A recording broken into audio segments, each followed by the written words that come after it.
Welcome to Rebel Watch, an all-Star Wars podcast. Hey, what are you trying to push on us? Perhaps you think you're being treated unfairly. Hey, Star Wars fans, welcome to Rebel Watch. I'm Ez, and this is the Caravan of Courage. It's basically our monthly podcast where we get several, members. We get a caravan together, and we discuss things from a certain point of view. So this month I have Cory O'Connor. He is starting a podcast with my good buddy Matt.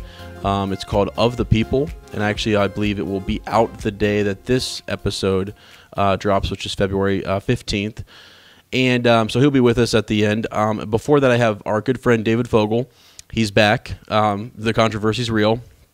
He was with us for Star Wars trivia trials, and there was some controversy there. So he's back to kind of just discuss things and maybe request a rematch. So we're going to be discussing The Last Jedi.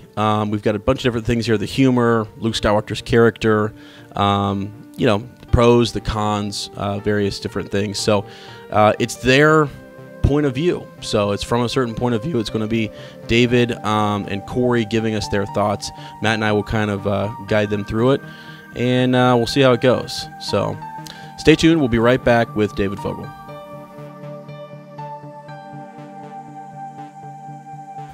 Hey guys, we're back, and I've got Fogel and Matt with me. And Fogel, last time you were here, we had a little Star Wars trivia trials. You mean the trivia trials where I was, quote, royally screwed, unquote? Yeah, there was some controversy. There was some controversy, and I think, he's back demanding a rematch, and so we're going to have to talk to Mike and see if we can get that, rolling, because big-time controversy in there. Yeah. Did you even see, so were you there you were episode 2, is that right? Or you were Attack of the Clones? Yeah. Okay. Episode 2. And then episode 3, we had an even bigger debacle, I think. Yeah. So it was crazy. It was just like it's the evolution of Star Wars trivia trials. It's great, but Mike now has the rules pinned down. The dark side was clouding our vision. Half of that's what made it fun anyway. I know. But that was great. That was such a great time. So, but you're back now, and so we're kind of forming like our own Jedi Council / like different squadrons. So more on that later. Yeah, you're gonna get more on that later because that's in the works. It's in the works. We are going to continue to talk about The Last Jedi from a certain point of view. So we have you here, and really just want to get your initial thoughts on coming out of the movie. What were you thinking? How did you feel when you left the theater? I think you guys probably had the proper word when you initially came out, and I think you did a Facebook Live post, yeah, I think. Yeah. And the word was conflicted. This is just a movie that I feel like you have to watch at bare minimum twice. Right. There's a lot to it. I did like the movie, so you can start the hate train there. Right. But there were a couple parts that were just I don't know exactly how I feel about them. I know you guys got a couple of opportunities to go back to the theater. Yeah. Unfortunately, I didn't, so I got that one showing the opening night, and that's what I've had until the DVD comes out, and then I can binge watch that for a couple weeks. Oh yeah. Yeah. No, seriously. Yeah. Deleted scenes. Oh, I can't wait for those. I think those are actually going to be huge. So, are you going to read the novelization? You thinking about it? Oh, yeah. Okay. Yeah. Good, because I think that's going to tell a lot more too. It's going to kind of really paint a better picture, or I don't know. Interested to see how that whole shakes out. I don't want to be like the guy like, well, you have to read the books. Just read the books. But honestly, a lot of the novelizations do bring out a little bit more detail. Right. Different points of view that are just kind of lost in movies. Well, and you're talking, so there's the novelization of the movies, which is what we're talking about. But then, I get sometimes the whole, you have to read all the other books. No, I don't like that you have to do that. I love to do that because I'm one of those fans who, you want more and you want to learn more about this galaxy and stuff, and you just want to stay in that galaxy. Yeah. But and you shouldn't have to. It's bad storytelling if you have to rely on those things. Like even sequels, you should be able to go into a sequel and be like, minimum knowledge of being like, okay, I know this guy, and like be able to pick it up. Yeah. Well, so, I mean, the Harry Potter books and those movies do a really good job of that. Actually. They do. Oh, You can jump in those anywhere and kind of like take off. So, okay, good. So, yeah, initial thoughts. I mean, yeah, I think we were kind of the same way. Just conflicted, like, what happened? You know? Yeah. Totally really unexpected. It was way different. I mean, you guys did your video beforehand, giving your your thoughts on predictions. Yeah. Holy. And I had my predictions, and pretty much all those were just garbage. Oh, I know. And it's like, that's the fun part. I think, we don't like to, like, so there were actually legitimate spoilers out there. Yeah. And one of the podcasts I listened to, Now This Is Podcasting, they're great guys and really well known. And they look at the concept art and all these different things behind the movie making. They have some, I'm trying to remember his name. But anyways, they like kind of knew what was going to happen in the movie. Like, there was that much out. So Mike and I, and Matt, we like to speculate, but like, we don't really like to, actually look up the leaked script. I don't really want to see that. I like to make up my own. Yeah, I did. This is the only movie I've really ever looked up the leaked script of before. Couldn't help it. No, it's because I was going on vacation and I was like flying out that day. It's just the way my plane tickets and stuff worked out. So I thought I was gonna miss it. I thought I wasn't gonna be able to see it for like a week. And so I was like, well, okay, I want to know what happens. That way I can like respond to comments and talk and stuff like that. Right. And then I did actually end up seeing it that day. It was like literally the longest day of my life because I flew out to like Portland, Oregon. I used to live out there. And so it was like 3 hours time difference, and like I'd been up all day. It was miserable. Well, what was funny about that is that you had read those before you left. So I was still here, like, walking around. It was, guys, that was such a weird place because I'm walking around. I'm like, Matt knows what happens in the movie. He's sitting in the next room. Like, what do I do? What do I do? The funny thing is, normally I'll like look up something that might be leaked or something, and I'll say and he's like, I don't want to know. Right. And then I was like, well, I'll just say it in a way that doesn't say anything. Right. But this is the only time I've actually ever been good about that because I read the entire thing and I was like, I'm not saying anything. Right. The only thing I'll say, and we've mentioned this before, is like, I think I'm not gonna like it, but I think you are. Right. Yeah. Which isn't what happened. So. Right. Yeah. So. Real quick, because I forgot, Jason Ward is who I was thinking about. Randy and Saul and those guys on Now This Is Podcasting. Good little podcast if you guys want to listen to it. So anyways, so back to, we had kind of marked out, I'm just going to go over our outline here with Vogel. We had, humor that we want to talk about. We're going to bridge that with some of Luke's humor.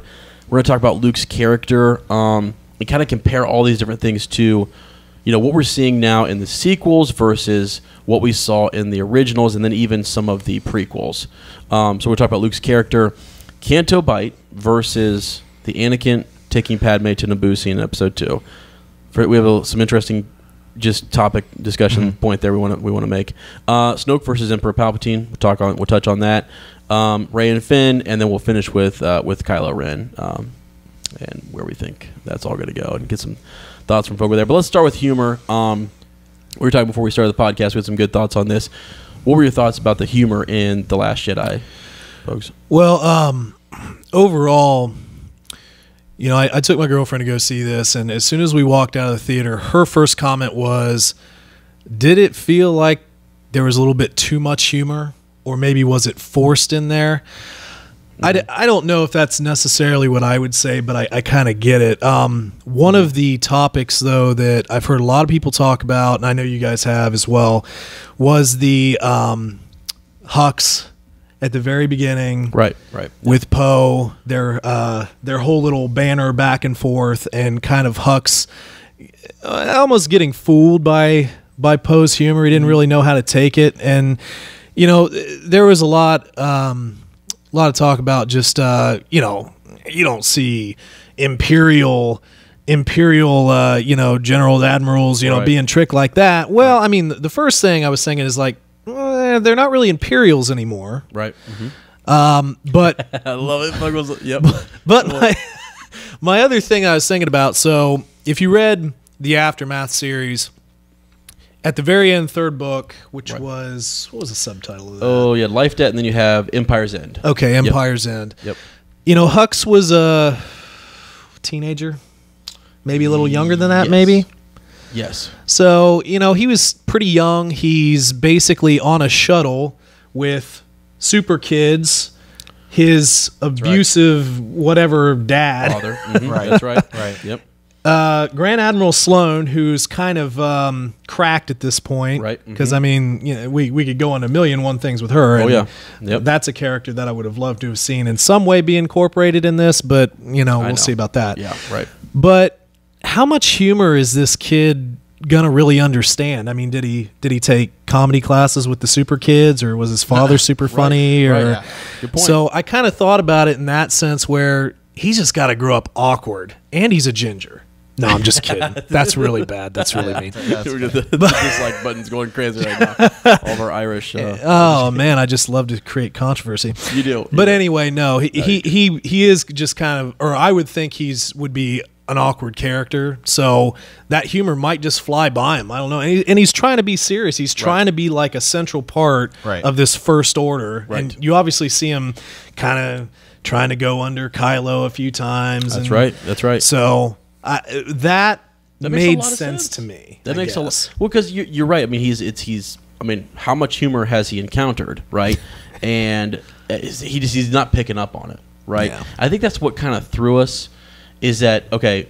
Kylo Ren had a mask on when we saw that, and so we don't really know how that affected him. But I'm trying to think of other times where we really had like humor that was sort of in the face of an Imperial or a Sith Lord or something like that. You know what I'm saying? Well, I mean, what was it? Well, when Han and Chewie and Luke were trying to get Leia out of prison in the that would have been 4. Okay, he's kind of on the horn. That's It's right. like, oh, That's right. everything's good right. here. And That's right. That's right. So I mean, that's not. Yeah, but that's not quite. That's the like same thing. not like directly. And there's things that are funny that like involve like say stormtroopers and stuff. Like Right. these aren't the Yes. droids you're looking for. Right. Like, Right. okay, Right. move on. Yeah, like Right, and again, they're all wearing masks too, which was the thing. Like you could see on his face that he didn't get it. Yeah. and I think that was the point. Was that he just Yeah. it's either over his head or he's just not something Yeah. he's not humor he doesn't get. And then they had to say he's toying with you. You know. Yeah, Yeah. I think also Right. like I think He's I stalling. don't know. One of my things I kind of thought of was almost like it just seemed weird. It just seemed weird not only with Hux's character because like it'd be like if somebody was like going to joke with like Grand Moff Tarkin. Like, what? Like it just seems kind of weird because we just hadn't seen him like in that kind of a thing. Right. Gotcha. But maybe that's a thing in 9 because I think Hux is going to be a big part of 9. Okay. If not the main villain of 9, that's okay. that's Possible. the thing. But because we had that back and forth with him and Kylo Ren, kind of both trying for Snoke's thing, and then he's almost like he shoots Kylo Ren, and he's like, "Did you think we think we got him?" Right.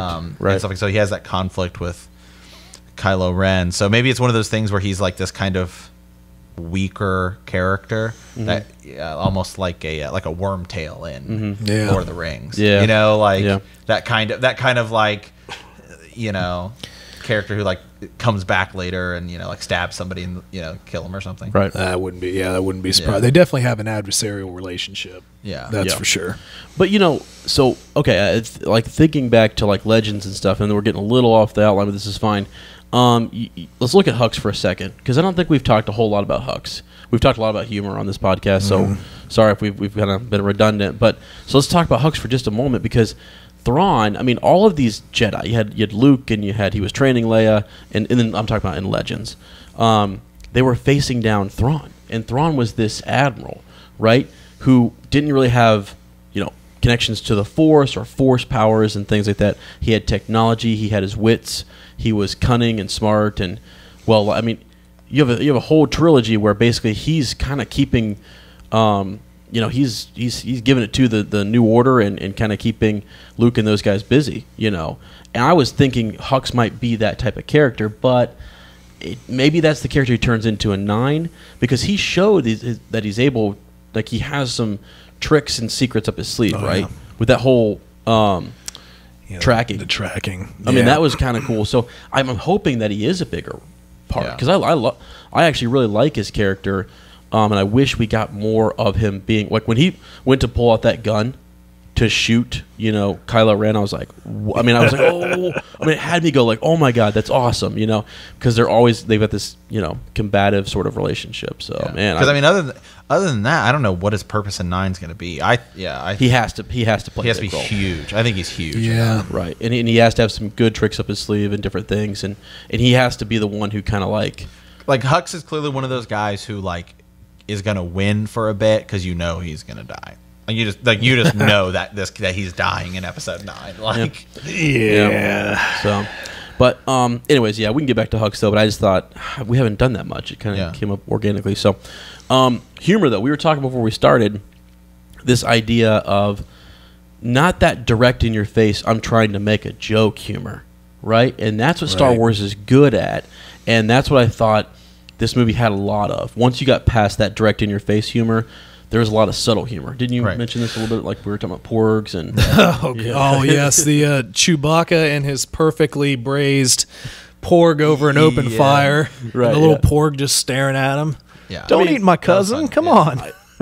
I could not help but think that was hysterical. Yeah, they were. Yeah, in that the theater, and then was that, and then when the lightsaber. Right. Everyone's like, oh God. Oh no. Because it's jumping on it. The other one's standing right in front of it. I think they should have done it. I think it would have been great. Everyone really would have lost it. I forgot that the one was jumping on it. Yeah, he was jumping on it. It's like, oh my God. It's like, oh no. And then the people I was with hated the movie, but they were like, best part was when Rey cuts the rock. Oh yeah. And it rolls right in front of the caretaker. Right. And they just look up like seriously. But yeah, that's that not in your face sort of humor that it's like, I don't know, it's because Rey's not really a joke teller, right? But around her, funny things can happen, Yeah. Or BB-8 was kind of funny, know. So yeah, I don't know. Well, with that, that's always been a central part of Star Wars, like you said, because when you break it down at the end of the day, it's still trying to be geared towards young people. You're right. Yeah. And you can't be too serious all the time. Yeah. Well, and physical comedy is the easiest. And you don't have to set up these elaborate jokes. You just throw it out there. And most Star Wars comedy is physical. Physical comedy. Right. I mean, think about go back to episode 2 when R2D2 shoves C-3PO onto the conveyor belt, or pretty much anything R2D2 does ever. Yeah. You know what I mean? In episode 1, I think a lot of Jar Jar is physical humor. When Jar Jar gets his tongue caught thing and my tongue. Right. It's just that everyone else was so annoyed by him up to that point, so they're just another thing where they just hate him. But if you just look at that one scene in a vacuum, you're like, okay, that's funny. Right.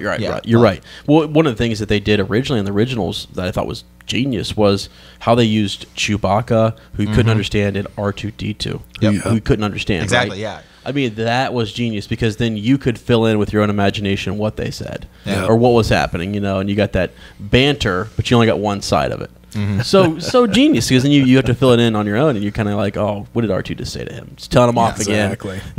So they did. I'm glad they kept that with Chewbacca, which they did with Finn. Finn's like, you can understand that thing. Han's like, that thing can understand you. It's like it's hilarious. Yeah, exactly. It's simple, but it works, and that's the kind of lighthearted atmosphere that we like. So I just think that one joke kind of stuck out because it was in the beginning, but whatever. It was a very serious thing though to start the movie. So then all of a sudden, you just had this pause and a joke, and so it gets to people. But we were talking about that, and so we were talking about that, and I think because some of the other movies start with comedy, in 2, very early in the movie. During where Anakin and Obi-Wan are chasing the bounty hunter, and he loses the lightsaber, and he jumps, and there's or in episode 1, really early when he's you were right, master, in the negotiations were short. I know, but here's the thing: I have never seen humor come as quick as it came in this movie. Am I right? I'm pretty sure this happened I think faster than anything I've ever seen. Well, I think it's just because you were trying to set up some of the other movies. This one started off I don't know. It's maybe it's just because episode 7 ends so seriously, whereas 4, you could watch episode 4 and be yep. Episode 4 kind of has a somewhat of a definitive end. I mean, it's obviously a cliffhanger, and like there's stuff can be set up, but I mean, it's like they destroy the Death Star, and it's like you get it. Whereas like 7 ends in like almost utter tragedy. Han Solo dies. Yeah. Rey's like your one Jedi is like, oh, I'm going to go off into some random part of the universe to try and bring back Luke Skywalker. Oh, and the entire system was destroyed. Yeah. Yep. Like, I know. Well, it also doesn't help that there was just so much anticipation for this movie. Everybody was so just strapped in for this one. Are we going to get our answers? What's going to be the plot of this? Are all our predictions right or wrong? Right.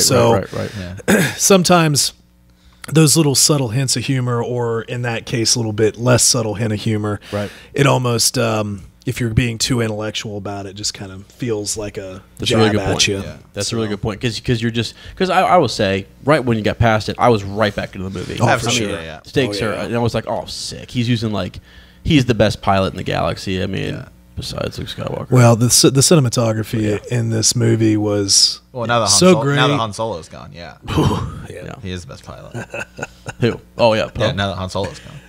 Oh, what are you talking about? Yeah, I mean, now that Luke and Han Solo are gone, Well, I mean, but at least in Luke is still. Oh, okay, gotcha. Yeah, I see. Okay, gotcha. But no, you're right. Yeah, the cinematography was gorgeous, and that's something that I think people have been. What's been dominating the internet is sort of these cons and stuff like that. Physical humor and the cinematography and things are getting overshadowed a little bit, I think, sometimes. I don't know. I mean, like we've kind of talked about, you've said it before, it's kind of cool to be critical. Yeah. And this is a movie that's brought out a lot of critical thoughts. Right, it has. But it's they're talking about continuity and different things like that, and it's like, it is a kid's movie, and it is supposed to, it's meant to be sort of like that preteen type of movie to teach you something and things. So just like episode 1, it's a kids movie. So anyways, all right, so let's bridge this a little bit. We're going to go into Luke's character in The Last Jedi, but let's talk just briefly about, before we talk about his character, I thought Mark Hamill's humor, and when you said actually this seemed more like Mark Hamill than it did Luke Skywalker, but the humor, and actually I think why some of that may be is just the humor, a lot of it was Mark Hamill. I mean, it just was like, him being himself, and he is Luke Skywalker to me. So everything he does is amazing. Right. I mean, it is. As Mark Hamill or as Luke Skywalker. Right. So they're the same. Yeah, I mean, he is the Joker. I mean, what more do you want? As far as comedy goes. I know. Well, I mean, I heard a lot of negativity about the whole throwing the lightsaber behind him, but to be honest, I loved that. It was hilarious. I thought it was fantastic. Yep. But it was shocking. But everybody. I mean, I've watched quite a few videos and some reviews and stuff. It's just like, why would he possibly do that? What are you talking about? Why would he do that? He's obviously sequestered himself at a random island. I mean, what is he gonna do? Yeah, he explains why he doesn't want to do it because he doesn't want anything to do with the Jedi Order. Right. It's time for them to end. See ya. Don't need the what. But no, I honestly thought that was perfect. Yeah. And he's almost like mad that she's there, which you don't expect. Yeah. So then he kind of like comes, stomping off, and she's like, Master Skywalker. And it's just sort of like, you shouldn't be here. You shouldn't be here. And so there's no reason for him, and that's, people kind of miss that. They thought, it's a funny moment because people laugh because you didn't expect it. But really, it's very serious for him. He just tosses it, and he's mad. Yeah, but that bridges into, though, nobody really having the firsthand sort of view into what happened to him, in between these movies. What struggles he's went through. The loss of his, his Jedi order that he had sort of been creating and everything, and even his betrayal towards his nephew, and then his nephew's betrayal, and so on and so forth. So his failings have kind of caught up to him, and it's unfortunately people don't really get to see that. So then when here's your hero, here's your ultimate hero, and he's got this lightsaber in his hand, it's like, oh my God, he's coming back to him, and then so it's just, again, I think that's one of the things, one of the bigger overarching themes of some of the criticism is, where's our information? Right. Where's my information? Right. I need to know everything going into this. Yeah. I know. And that's the thing, is that you're supposed, I think it's a good writer and a good storyteller, I guess. We're always begging for, when I analyze literature with my students, it's like we want that author to show us versus tell us. You know, Right. don't just directly feed me everything. Don't spoon feed me. I'm not an idiot. I can figure out when you use indirect characterization, something's up. Yeah, and then it's up right. to me to kind of start to fill in the bits. So then I'm a part of it now. I'm starting to I'm in the movie now, trying to learn what's going on, you know, what's happening or whatever. I don't need to know right away what's going on. I'm going to figure this out. This is my job to figure it out as we go through this movie. Right. And I think, you know, sometimes we're growing up now in a society and culture where it's like information's at your fingertips and people need to know and have everything, the backstory. And this is, I don't know. So Where's I my see what you're saying. wiki page? Right, exactly. Yeah. Yeah. So where's the 5-minute monologue from Luke explaining why he threw that lightsaber over Yeah. the cliff? You know, Where is it? Right. I'd like to know. I don't It'll know be in how the many- novelization. I don't know Okay? how many times I heard. What? You could have just taken out Canabite and gave us like 5 minutes of all the information we ever needed. Where is your That's right. imagination? That's right. I've heard that a lot too. I mean, you could have taken out Rose, and I would be fine. Oh, we'll get there. We'll get there. Actually, yeah. Could we have done that? You know, I'm kind of those people. You know, like, Yeah. Oh, actually, we really will get there because I think there's a completely different way you could have done it. Oh, yeah. So I think there's a lot of ways I would have done this movie differently. yeah. Now, one thing I wanted to talk about because I saw someone. I think people have rolled this back a little bit once they watched the movie. But you know, like that initial week, people were talking about character assassination of Luke Skywalker and just how his character had been ruined and all these different things. And I kind of wanted to hear what you thought about that. Like, did you think that they did that? I mean, is he still the Luke Skywalker of? I mean, he's older. He's 30 years removed from what we saw in Episode 6. So I don't know. Well, I mean, he's not a young man anymore. He's not just going to jump in the X-wing and go blow up the Death Star again at this point. He's But he could. Well, he could. Yeah, Of course if he he wanted. They have that out there. But I mean, he's got more years, he's got more experience, and he's got a lot of pain built up behind him. But all I got to say is his final scene. If you think that his character was assassinated and you still watch that final scene and believe that, I think that you didn't watch that movie close enough. Because to be honest, I thought that was great, and there were little subtle things I would have changed about it, like green instead of blue. Yeah, Right. Amen. But I mean, aside from that, I was sitting there, I was like, yeah. Right. Yeah, this is happening. I'm good. But if Right. you thought his character was assassinated, that's just crazy. And he's gonna be back. Oh yeah, I absolutely. mean, come on. Absolutely, he's gonna be back. Absolutely. One thing, and I don't know. I think when you look at it's a story of growing old, which I've said before, and it would it not be if he just came back and he was just old Luke and super optimistic? I just don't know that that's true. I thought you were going to say that would be good, and I was about to say, I don't know. Actually, that sounds pretty awesome. So, No, do Well- you think that would be? I mean, I still think it probably would have. People would have been like, "All right, awesome." I mean, I think people would have Yeah. said that. Yeah. But for us to see a different side of Luke Skywalker, I was like, I think the thing is, it's still difficult to know because we don't know how it's going to end.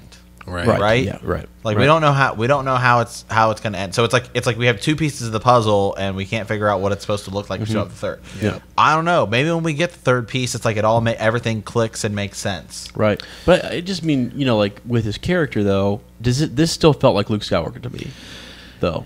That's Yeah. what I'm saying. People were saying that it was like they had destroyed his character. He would never. These are things he would never do, and No. and all this stuff or whatever. I'm like, I don't know. That's just you just disagreeing with what a plot point. Well, you know what I think Right. I think they wanted him to come back like Obi-Wan in Episode 4, who was still optimistic, could still go wherever he wanted to. We've got to do this. We've got to do that. We got to stop the Empire and everything.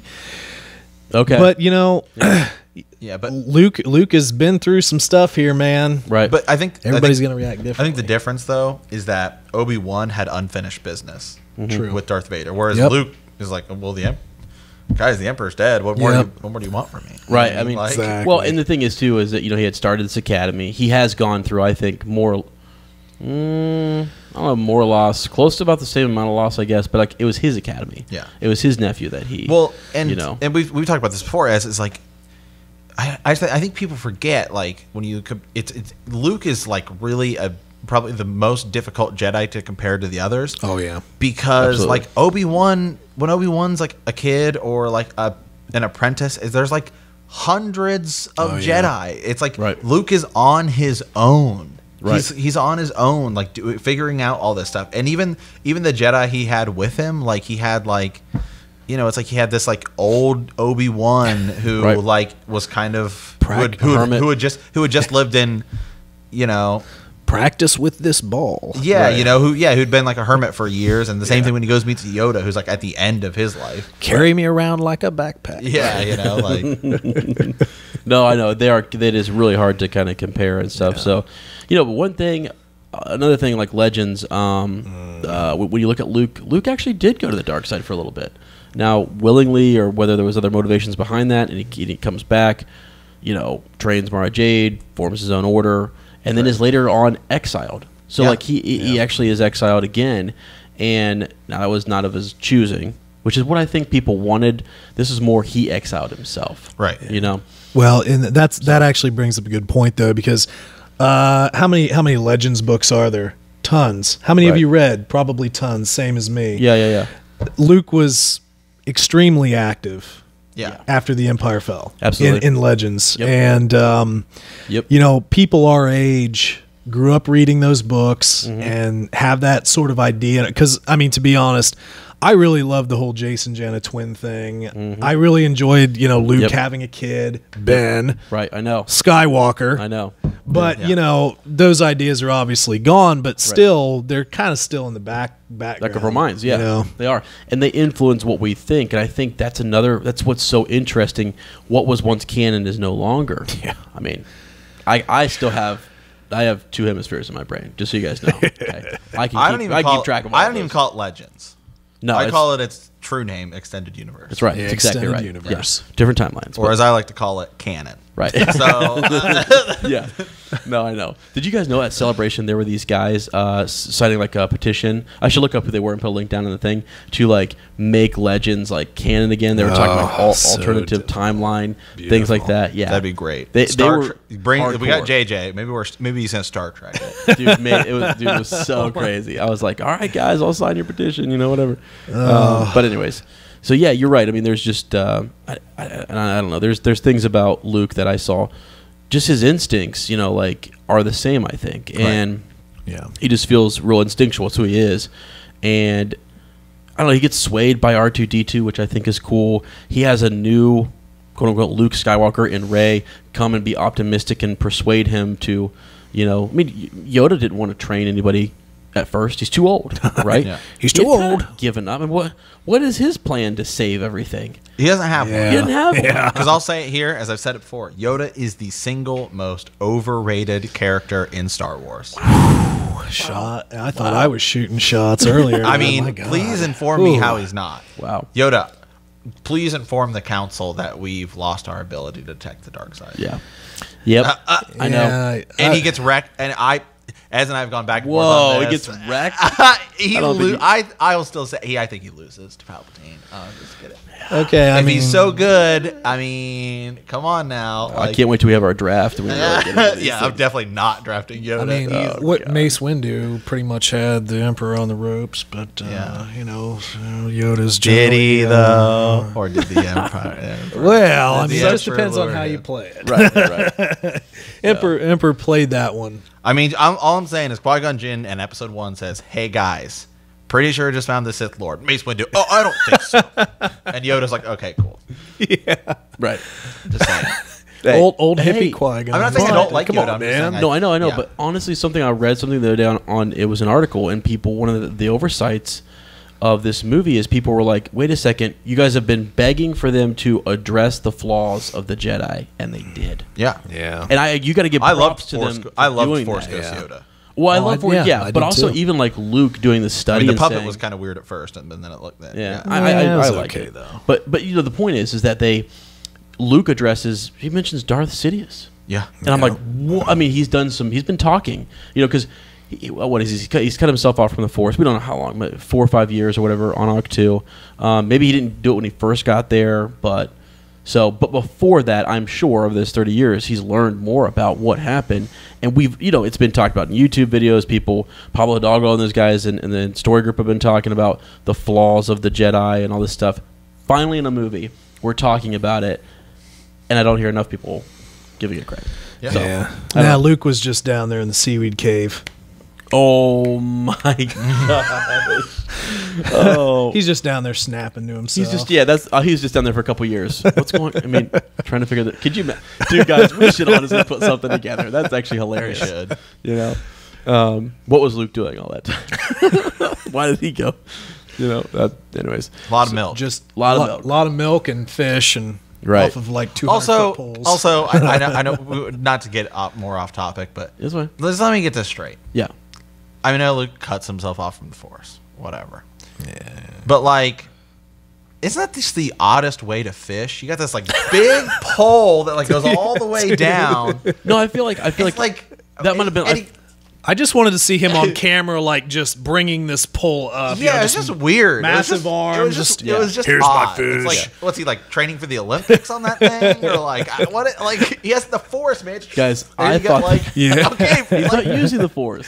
I mean, he Cut can himself still off. use it to. I mean, if Anakin can use No. it to, be suave with Padme, here I'm going to cut your apple. No, he Yeah, cut bring himself that off. apple. He cut himself off. I still. You know? I- It was. I mean, it's that it's one just it was a little weird. Like, it was just like the milking thing made way more sense than this big like harpoon like I thought that was pole kinda vaulting cool. thing. I got like I thought that was one of the cool things. He's like swinging across the thing. I'm like, Yeah. oh, it looks like he looked athletic and he was swinging across there. I was like, that's cool. You know, I'm imagining like a small little grouping of. He knows they pull up there.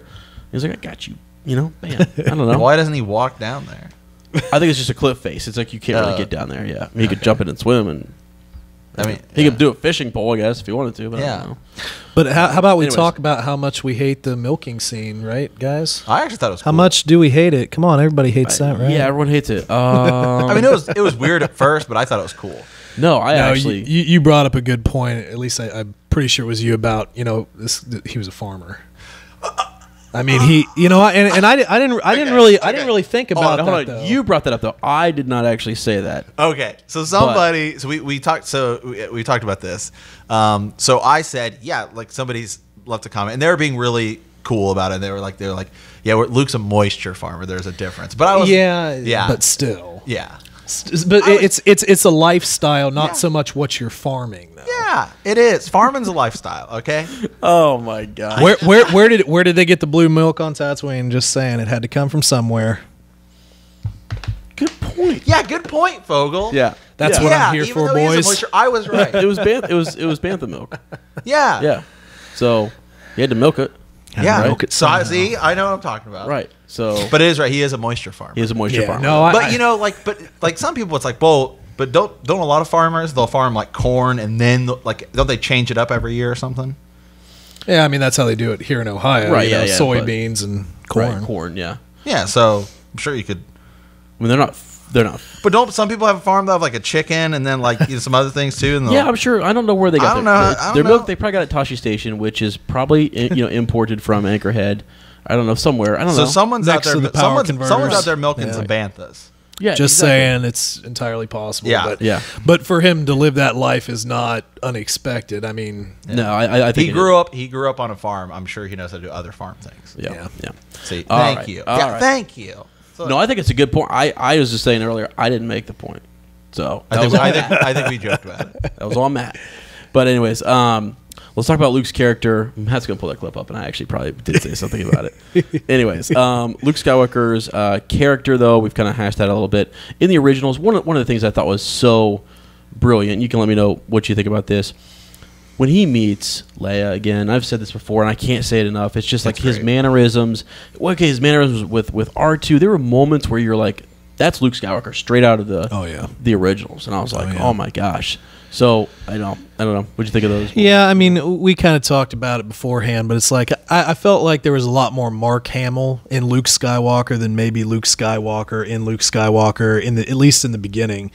But you're right, when you see him, you know, when he reunites with R2, when he reunites with Leia, there is a difference to that than kind of the way. But I just think that it's really hard because like Mark Hamill is Luke Skywalker. Yeah. You know, Did you notice a difference here? Did you notice a difference when he allows the Force. He reconnects with the Force. Like, didn't he seem like a different person when he did that? Oh, yeah. Bit? Like almost like he awoke a little bit and had, he was able to reach out to Leia and all these different things. He was like, oh, okay, definitely. And I think he was ready to kind of maybe work with Rey or whatever. And he like goes to, speak with her. It was almost like he was ready to like go help the galaxy, right? And then he sees them touching hands. Oh, and he's like, nope, out. Done. It's like a dad coming in on his kid. Right. What are you doing? Right. Yeah. Guys, okay. Yeah. Not to go back to the farming thing, but I did pull something up on Wikipedia. Yeah. A moisture farm. Here we go. This is on the canon Let's section. go. Okay. Anyway, skip all the other stuff that doesn't matter. Banthas were most often employed on moisture farms. Wow. Just saying. That's awesome. There we go. There it is. The milk is explained. Right, the milk's explained. Okay. Got milk. Good. Yes. I'm glad you pulled that up. Yeah. We need more memes. More memes from Matt. But we did talk about a meme beforehand. That needs to happen. Yeah. Ben Swallow. No.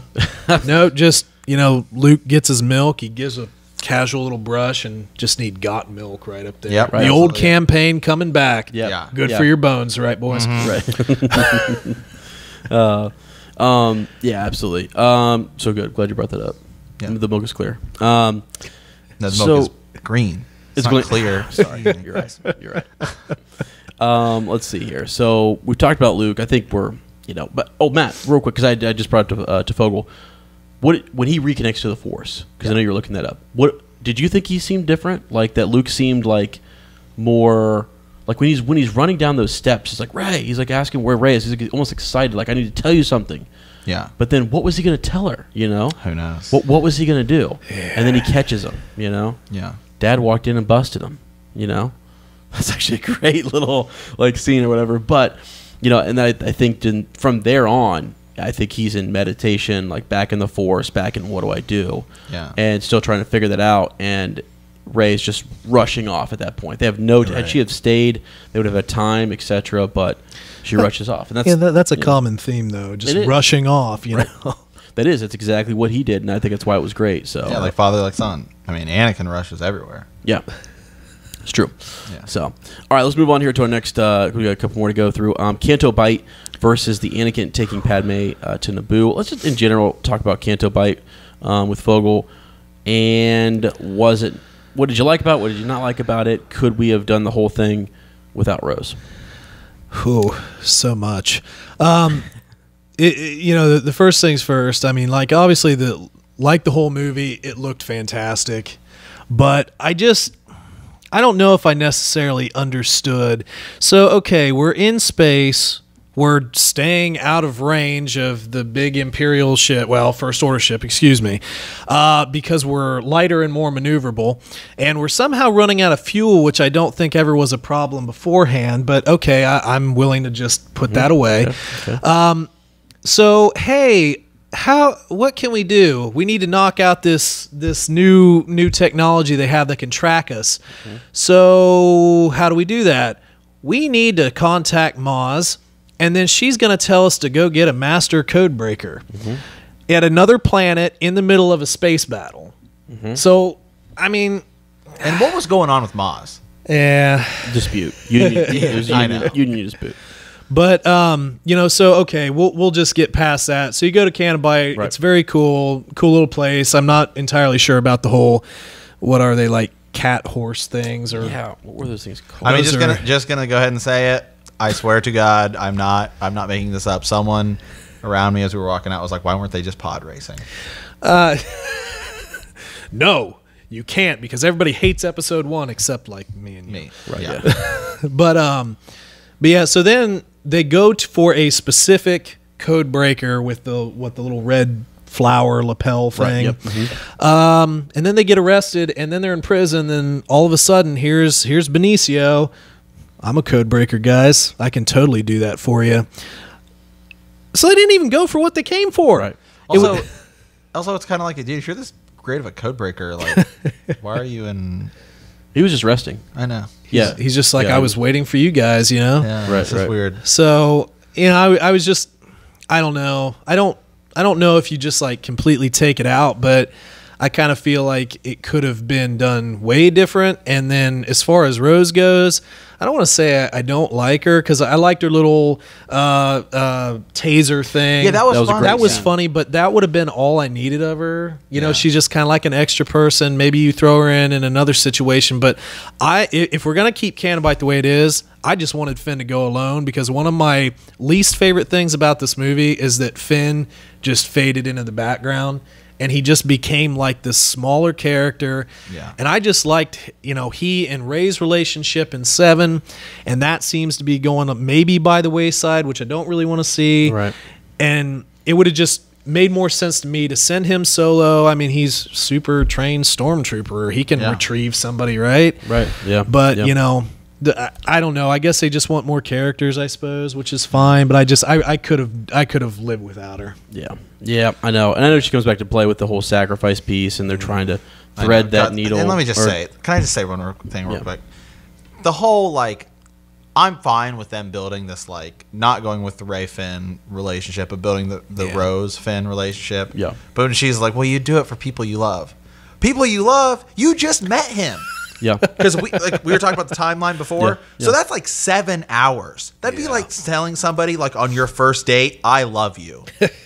How I Met Your Mother much? I mean, I don't know if you've seen that or not, but well, I mean, I don't know. Finn kind of falls in love with Rey pretty fast. I mean, I think he's just because he does. I think he's infatuated. I don't think he's like, you got a boyfriend. He's not hey, you in love with someone you. Wait a second. Are you seriously saying that there's not such a thing as love at first sight? I believe there is. What is? But I just don't know if I don't know if I flat out tell. Why am I even teaching Romeo and Juliet?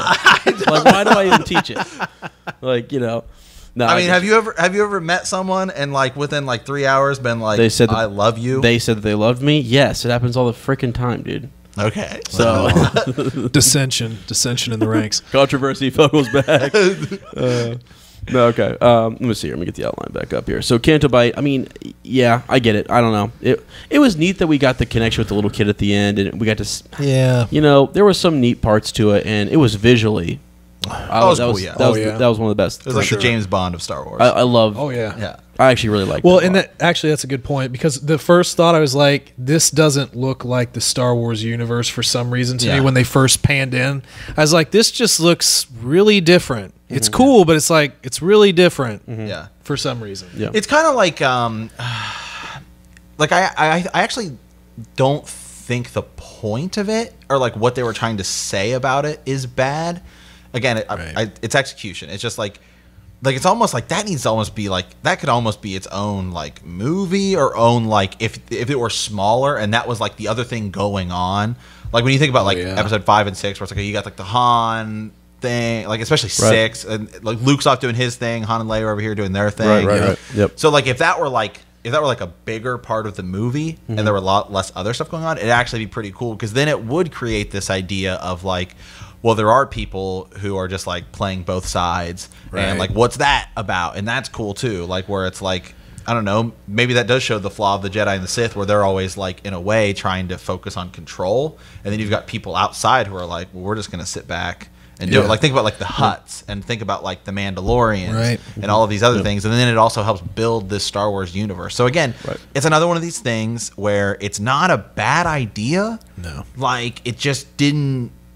What they were, it's almost like they tried to squeeze it in, and it just felt like too much. Yeah. Well, it's unfortunately, I can't believe I'm saying this, but one of our outlines, our points here was how Finn and Rey are lost. So we've already kind of talked about Finn, but yeah, it's this idea. What were you going to do with Finn? Mm-hmm. What are you going to do? Yeah. He's trying to get back to Rey. He is all he's getting the beacon when Leia drops it and things like that. So he's all still kind of focused on her, which is great.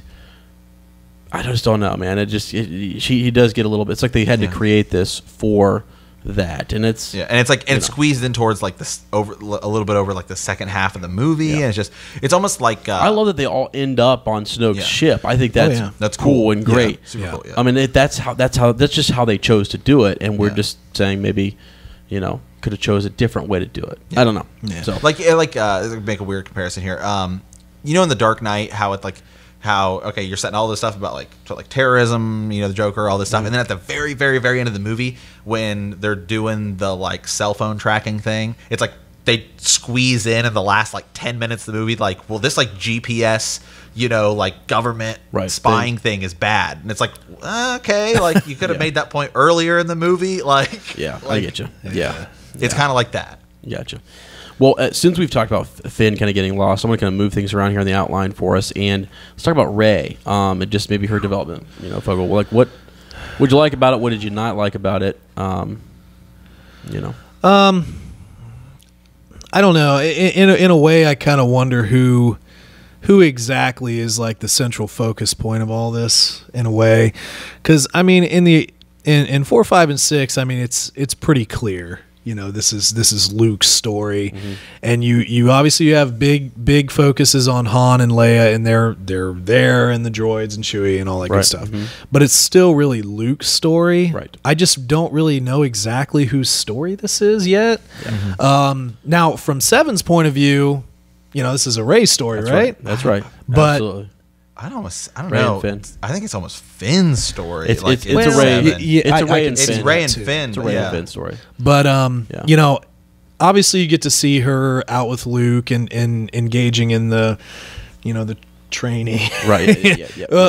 Her convincing him first, and then her sort of introduction, and then you know, there's the whole.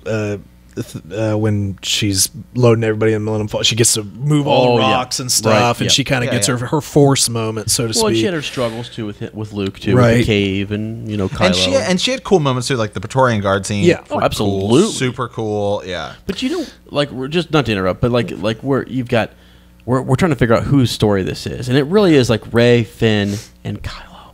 Yeah, and that's the other thing is that we kind of.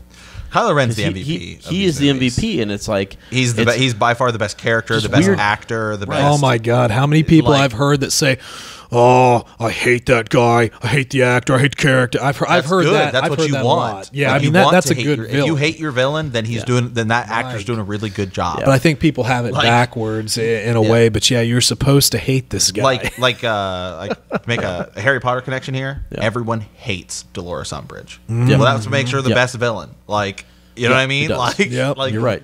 She did a great job in that. Yeah. So because I mean, people hate Darth Vader, but everyone's like, "Well, Darth Vader's cool," and you can have villains like that too. But I mean, everyone hates your anti-heroes. I mean, you're gonna have that. But yeah, I don't know. Rey, it's just a feeling I had about it. I felt like they sort of just moved away from the focal point that I felt was in 7, and we're trying to bring in all this other stuff, because I kind of felt more like the rebels outrunning the First Order. That was kind of more like the focal point throughout this, and then you have like a sprinkle of Rey and a sprinkle of Finn, and okay, that's fine, but I really wanted to see those two characters be more centralized, I guess. Yeah, it is literally it's a task here, because like you're trying to wrap up Luke Skywalker, you're trying to wrap up Leia, you know what I mean? And there's so much. There's the last two big legacy sort of people that you have to like pass the torch on from, and you've got to give enough screen time and tell these new stories. It's tough. I mean, it is actually tough, and that's why I kind of knew. I was like, they're going to kill Han Solo. They have to get rid of one by one. They've got to go. It was just sort of which order was it going to happen, you know? Right. So yeah, I don't know. You're right. The sprinkling effect. I think that's a good way to kind of put it. It's almost like you get a little sprinkle over here, a little something over here, because like Poe emerges as like a big player. I'd like to see him drop more into the backdrop in 9. Well, to be honest with you. Like in 9, I think that like this movie, I think a lot of the problems is, and I think when we get to 9, the problems, like it's kind of like when you read that first chapter and you're like, and then you read the second chapter, like, okay, that kind of fixes some of the problems. Like, not like in this where people are arguing that they try, like, part of the movie was, well, we have to fix things, like getting rid of Kylo Ren's mask. So, like, I've heard that criticism. Well, they, like, let's kill off Snoke, and, we're going to fix the issues they had. Yeah. Where it's like, no, you fix it because you just don't know it.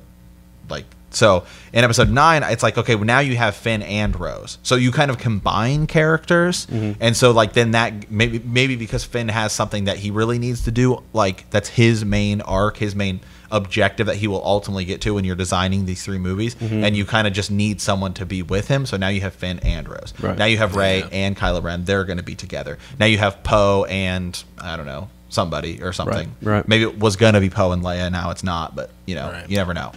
Yeah. I will say though, one last thing on Rey. Yeah. Her scene with Kylo fighting off the guards, that was Praetorian Guard, the Praetorian. That honestly was that's- one of the coolest things. One of the best shot scenes I've ever seen. It was so good. It was choreography fantastic. was unreal, guys. I mean, it was actually really that good. Yeah, And- I mean it's the best lightsaber fight in this movie since.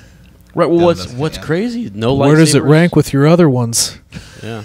I don't know. It's not lightsaber and lightsaber technically, so I don't think it can count. Yeah. Doesn't I think when you think of count. just fight scenes, though, like it when you just think of just that, because I get it's not lightsaber on lightsaber, but Right. holy smokes! Oh, yeah. I mean, yeah. it's just like this Yeah. movie has to win some sort of like visual effects something. It's nominated for a lot of like Is the it? effects and stuff. Yeah. Okay. Yeah, I mean, I just off the top of my head, I'd probably have that Praetorian Guard scene in my top 5. I guess if you're just going fight scenes. Yeah. In Star Yeah. Wars. Yeah, I mean, I still probably have Episode 1 at number 1, and then I probably have Anakin versus the Younglings at 2. So. Shimmy.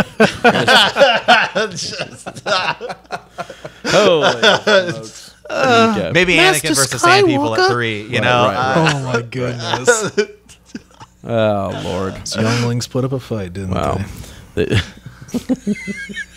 All right, we gotta move on. Actually, you know what? That takes us right into our ultimate baddie. We're going to finish with our ultimate baddie. Is Kylo Ren going to be this ultimate bad guy, or is he going to be redeemed? What do you want to see, Fogel? God, I hope so. I really just want him to just leap off the dark side and just go into the deep end and just never come back. Yeah. I don't think that's what's going to happen. He's such a cool character, but I actually like to see really clear defined villains. I like to see villains that are just the ultimate badass. You know, I grew up watching way too many 90s action movies. So you have like Jean-Claude versus the ultimate bad guy. You know, Right. I kind of like that dynamic. But I kind of feel like there's going to be some redemption, and then it'll be Hux that goes down with the ship Yeah. type Yeah. of deal. But I That's what you really think's going to happen, right? yeah, that's what I think. But you know, I still would like to see him just tear it up. Yep. Just let it go and tear it up. But we'll see. And it may start off that way. It may that if they do flash forward for 10 years here and he's just going on a huge tear. I mean, Yeah. that's just that would be something to see. I don't know. I'm kind of on the I'm really torn because we were talking before we started, right? I mean, when he reaches out his hand to Rey, you said this too, and he says, just "Please, do it. please." Just do it, guys. Just take his hand. Just do it. That's crazy that they made me feel that way. Yeah. Someone who's like, I don't dabble in the dark side. Never. No way. Matt's always like, we're playing like Knights of the Republic, or we're playing something. It's just like we gotta have like a smuggler, or we gotta have like a what is the game we always you're talking about? Oh, like, the Old Republic. The Old Republic. And I was like, yeah, we gotta have this, we gotta have that, and I was like, well, that's not on the light side, and I'm like, yeah, and so we're gonna have this and that, yeah, like. So I don't even mess around with it. So for me in that scene to be like saying, do it. I think I even said that in the movie theater. I was just like, go ahead, just take his hand. Go ahead. Yeah. Well, he's almost pathetic anyway. Just please, because he's great, still though. kind of a kid. It's a huge moment. Right. It's It is a huge moment, Oh, though. yeah. He is desperate for something like and that's that. the thing, though. and that's That's the pull to the light. And that's another man. thing. That's another thing where it's like, you can criticize this movie all you want, and like again, I think it's up and down, and that's one of those moments that's like so high. Yeah, I know. Oh, yeah. That it's like where he's like, please. It's like you're like, yeah, do Yeah. it. Like, please do it. Like, Yeah. I want to like go ahead, like because you feel bad for him, and you just Right. yeah. Right. I mean, think about his life. Oh, yeah, I mean, know. like I know. his life. Yeah. His life's legitimately messed up. Like Right. Anakin's life, it's like, okay, you just kind of went off the deep end. Well, I like mean- whereas he like Luke Skywalker's, like supposed to be this great hero, and he almost kills him, and Well, but it's even deeper than that because like his parents just sent him away to him because they Leia sensed that it's like too much of his grandfather in him, so she just sent him away. So it's like you've been sent away from your parents to go live with your uncle and be trained, and then all of a sudden, yeah, like you said, and then you wake up and your uncle's just got his lightsaber trained on you. Right. Right. yep. Yep. Well, and the other thing is that just before that, probably he learns that his grandfather is Darth Vader. They kept a secret from him all these years. Well, hasn't seen his father in years. You know, Yeah, because Han Solo's off. If you read the Leia book, Han Solo's always off doing, you know, racing and all this kind of stuff. Yeah. Yeah. So. Well, then that's the other thing that just to tie it into another little point here. What I've heard a lot about, you know, people just like, you know, more. You know, how did Snoke then figure into that? Because it was clearly stated in 7 that Snoke was instrumental in all this. Did he, you know, but, he's just dead. He's dead now. Yeah. I was actually okay with that, Right. to be honest with you. But, and I was torn in a way because, like, I wanted to dig too far into that. I think we all dug way too far into that. But at the same time, I was cool with it. He's cut in half. I'm cool. You know, it shows that they made this really cool character. Like, if no one had cared about Snoke, yeah. Like, if Jar Jar Binks had been killed off 10 minutes in the movie, he would have been like, great. I mean, not me, but you know what I'm saying? People like the problem is that Snoke is cool and they want to know more, and so it's like the fact that they killed him. It's like, well, because if it was a character you didn't care about, then you know you wouldn't care that he died. I even think it's one of those things, like you said, this saga's not finished, and there's more story to tell actually. And I think it's sort of like what you've often talked about this, Matt, with different things in life, but cutting it off on a high point. Like there's this rise, there's this build and suspension, and it's just like done. Yep. And there's more, but like right now we're gonna leave you right there. You just sit there for a second. You're like, what? You know, then I have to come back to it later, and it's just sort of like it's annoying. It can be whatever, but it's something. It's what they did. So you know, so it's a good tactic. Yeah, it is a good tactic. So, anyways, all right. Well, final thoughts. Let's get just some final thoughts before we wrap this up and go on to the next segment. But final thoughts on The Last Jedi, Vogel. Good movie. Definitely deserves to be watched a few times before you really formulate opinion. You know, a couple of character issues here and there. You know, like I said, we already, you know, Rey and Finn. I just want to see them be pulled forward a little bit more. Visually stunning. Yep. The story had, you know, a couple of bumps, but there was so much high and low, and it's a roller coaster. And honestly, that's kind of cool out of a movie. Sometimes you have to have that emotional connection to the thing, and if you don't, then you've kind of lost the point a little bit. But were you sitting in the theater? Were you like thinking? Take us through what you were thinking, right?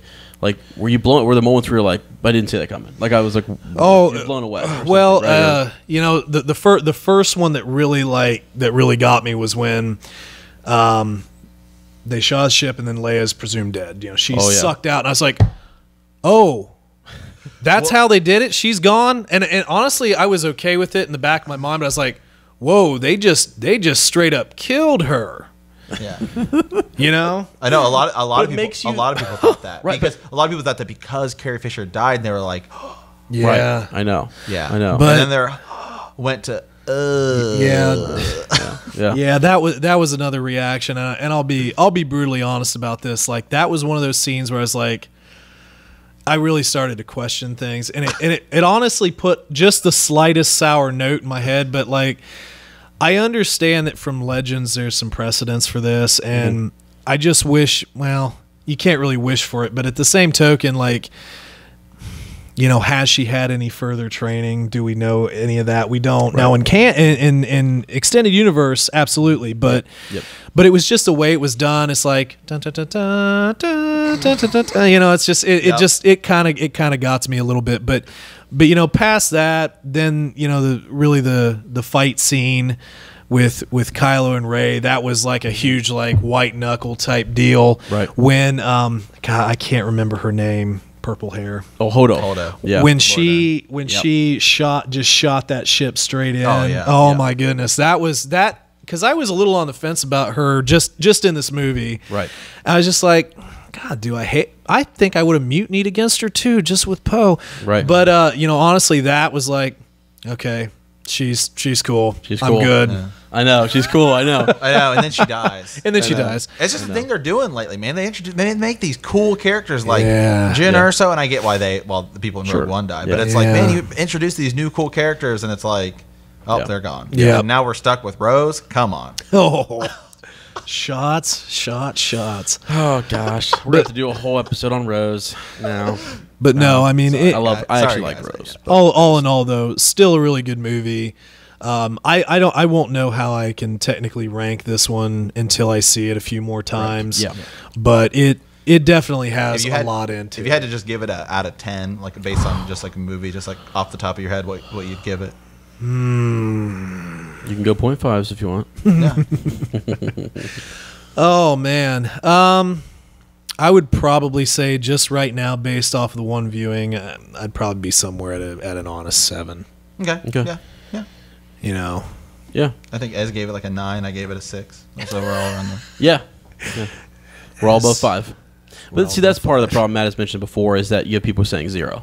Yeah, so that that's totally where- that influences the score. And like, If you want to say 1, 2, 3, 4, whatever. I don't know about that. I mean, like, I can get people who are so upset with it, but there's a difference between like, I try to objectively view things, like even stuff I don't like. I like some people when they review stuff, they're like, well, how much entertainment did I have out of it? Okay, cool, I get that. That's cool. Yeah.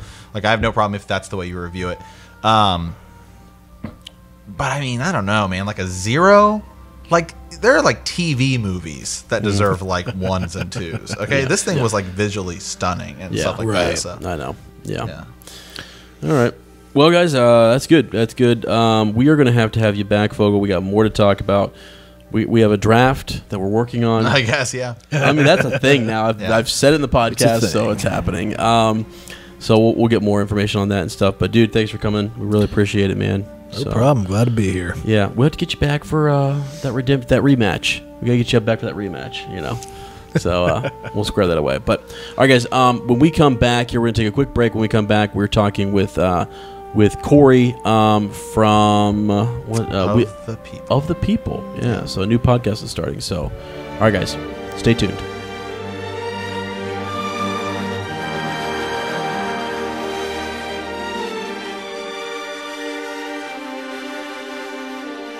And we're back. Welcome back. We are talking about The Last Jedi. I've got Cory O'Connor with me and Matt Brady. And actually, Cory is running a podcast. Yeah. Yeah. You're running it. I'm helping run it. I'm co-running it. Yeah. It is. What's it called, guys? It's going to be called Of the People. My idea. Yeah. Cory's idea. The podcast itself is Cory's idea. Yeah.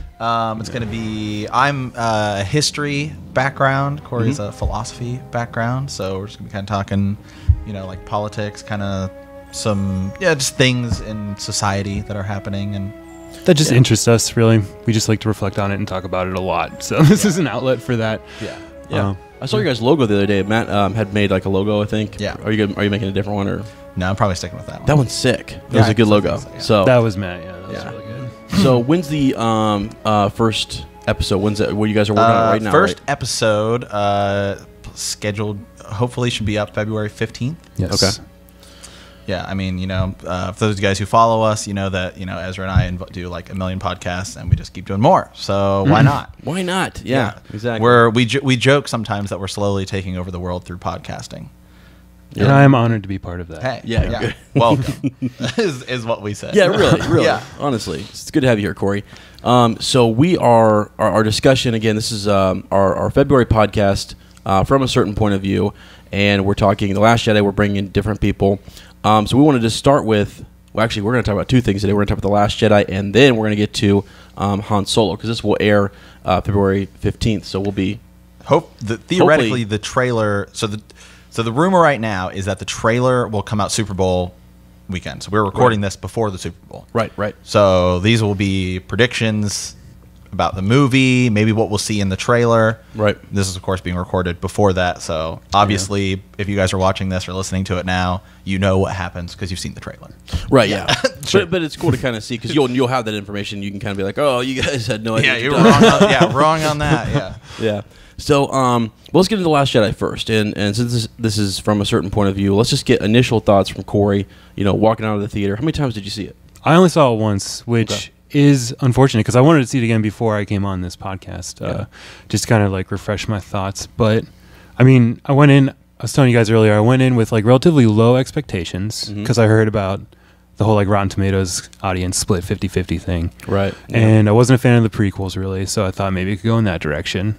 I wasn't really a fan of Rogue One, but I really liked The Force Awakens. So I don't know. Okay.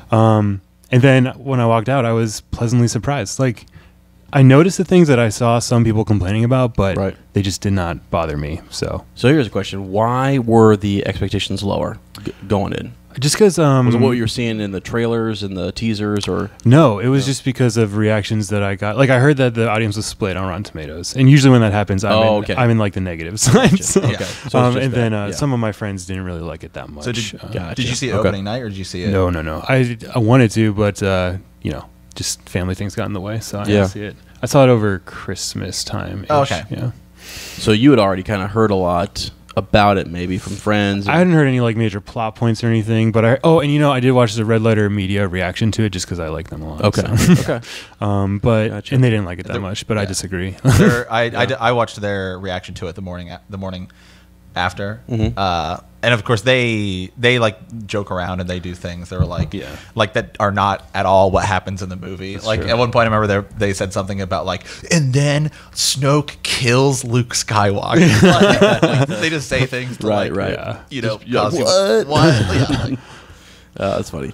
Well, so each month my goal is to kind of have you guys, you guide us through, I guess, The Last Jedi in a sense. I'm going to ask you questions, so you're not on your own. But where do you want to start? Like, where should we start the discussion?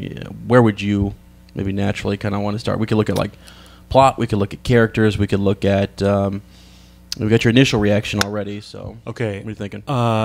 Well, I think a good starting spot is actually the opening scene, because that is a scene that is very divisive because of the humor that and so like it's Poe's introduction, right? Right. And he's doing that whole like General Hugs joke thing, and everyone was saying like, well, not everyone, but the people that I talked to that didn't like it specifically cited that they did not like that joke. That humor took them right out of the movie, and it was like completely out of character, and it was yada yada yada. But my reaction to that is, if you watch The Force Awakens, your introduction to Poe is when he's I don't know if it's the first words he speaks, but pretty early on when he meets when he comes face to face with Kylo. Right, that's right. He just like is sitting there. It's really tense, and he just says like, "So do you talk first? Do I talk first?" He like makes a stupid joke. Like that's his character. Right, So right. yeah, and sorry. So they were harkening back to that. I mean, that's what I thought. And like you said, you just said that like it seems out of character. Like people say that, but like you have to remember, like some of these things that could happen with Luke that could be out of character. Oh, we're going to talk about that, right? because- Because we have 3 movies. We like Poe was not even originally supposed to be in this movie. Really? Remember, like they were talking about having him like die in Episode 7, but then like the fan, people seem to really like him, so they're like, hey, we're going to keep him. That was like some early ideas. Yeah, even Oscar Isaac was he kind of made a pitch to he wanted to stay in the movie. Yeah. And he's he was kind of like, why am I not staying in this movie? Well, he's great. He's I think it was he is their really initial good. read. Their initial yeah. He had died, I Yeah. think. So, But early on. Yeah, but or he's something. not. I don't. So- You can't say he's in the movie. There's enough screen time for him to be out of character when like they're also like trying to like push and make their characters bigger, so they're gonna add stuff. Right, yeah. And I thought that actually this movie, I mean, wow, he's a huge part of it. Oh, absolutely. Right. And so right away you're passing the torch to him really as being that next big, rebel resistance, right, commander, essentially. So and he's jacking stuff up left and right, Well, and to begin. yeah, as we had talked about, I can't remember if it's the Patreon podcast where we were talking about what would happen if Carrie Fisher hadn't died. Right. Hadn't died, yeah. Hadn't died. Yeah. And so maybe he wouldn't be as strong of a character in 9, but now it seems really apparent, or thinking, obviously, Right. that he's going to be like the leader of General. the resistance. Yeah. In 9, so you need to develop his character more. Right. Yeah. Yeah, but you're right. That first scene was pretty, people were kind of, I mean, I got to say, even I was sitting there going, I like Poe, and I wasn't, I was just it was shocked, I guess, a little bit. I was like, I didn't expect the comedy. It did take me off guard. Yeah, I was like, whoa, this is happening right now. What's going on, Yeah. So, I don't know. I think it's, again, I've said this a lot. I think it just comes down to execution. It's just like, it's not that the joke's like not funny or I felt that it was weird. Like, it was just kind of like, I just don't think it stuck. It's kind of like, sometimes you throw a joke out there and nothing happens. Right, yeah. I think that's kind of what, like. Yeah, and that could be. I mean, part of it, like you said, with execution is that it's where it was at. You know what I mean? Right. Like it was, because I think you had mentioned in the Force Awakens that he does have a quick conversation with Lor Santeca first. Yeah. So we're kind of eased into it, and then that humor okay. you know, comes in there. But still, I mean, we should have expected it. We should expect that from his character. So I'm with you. It doesn't really break character for him. Yeah. So, you know, yeah. It is a weird note to start the movie off, though. I can see that. Yeah. But.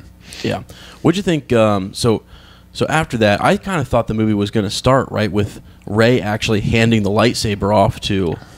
Luke. Yeah. I thought that's how we were going to do it. They had kept talking like we're going to pick up right there, and it's not necessarily what they did. I mean, they did pick up that scene right there, but it kind of felt like it should have. I don't know. They kept hinting that that's what they were going to do, and I was like kind of surprised. Yeah.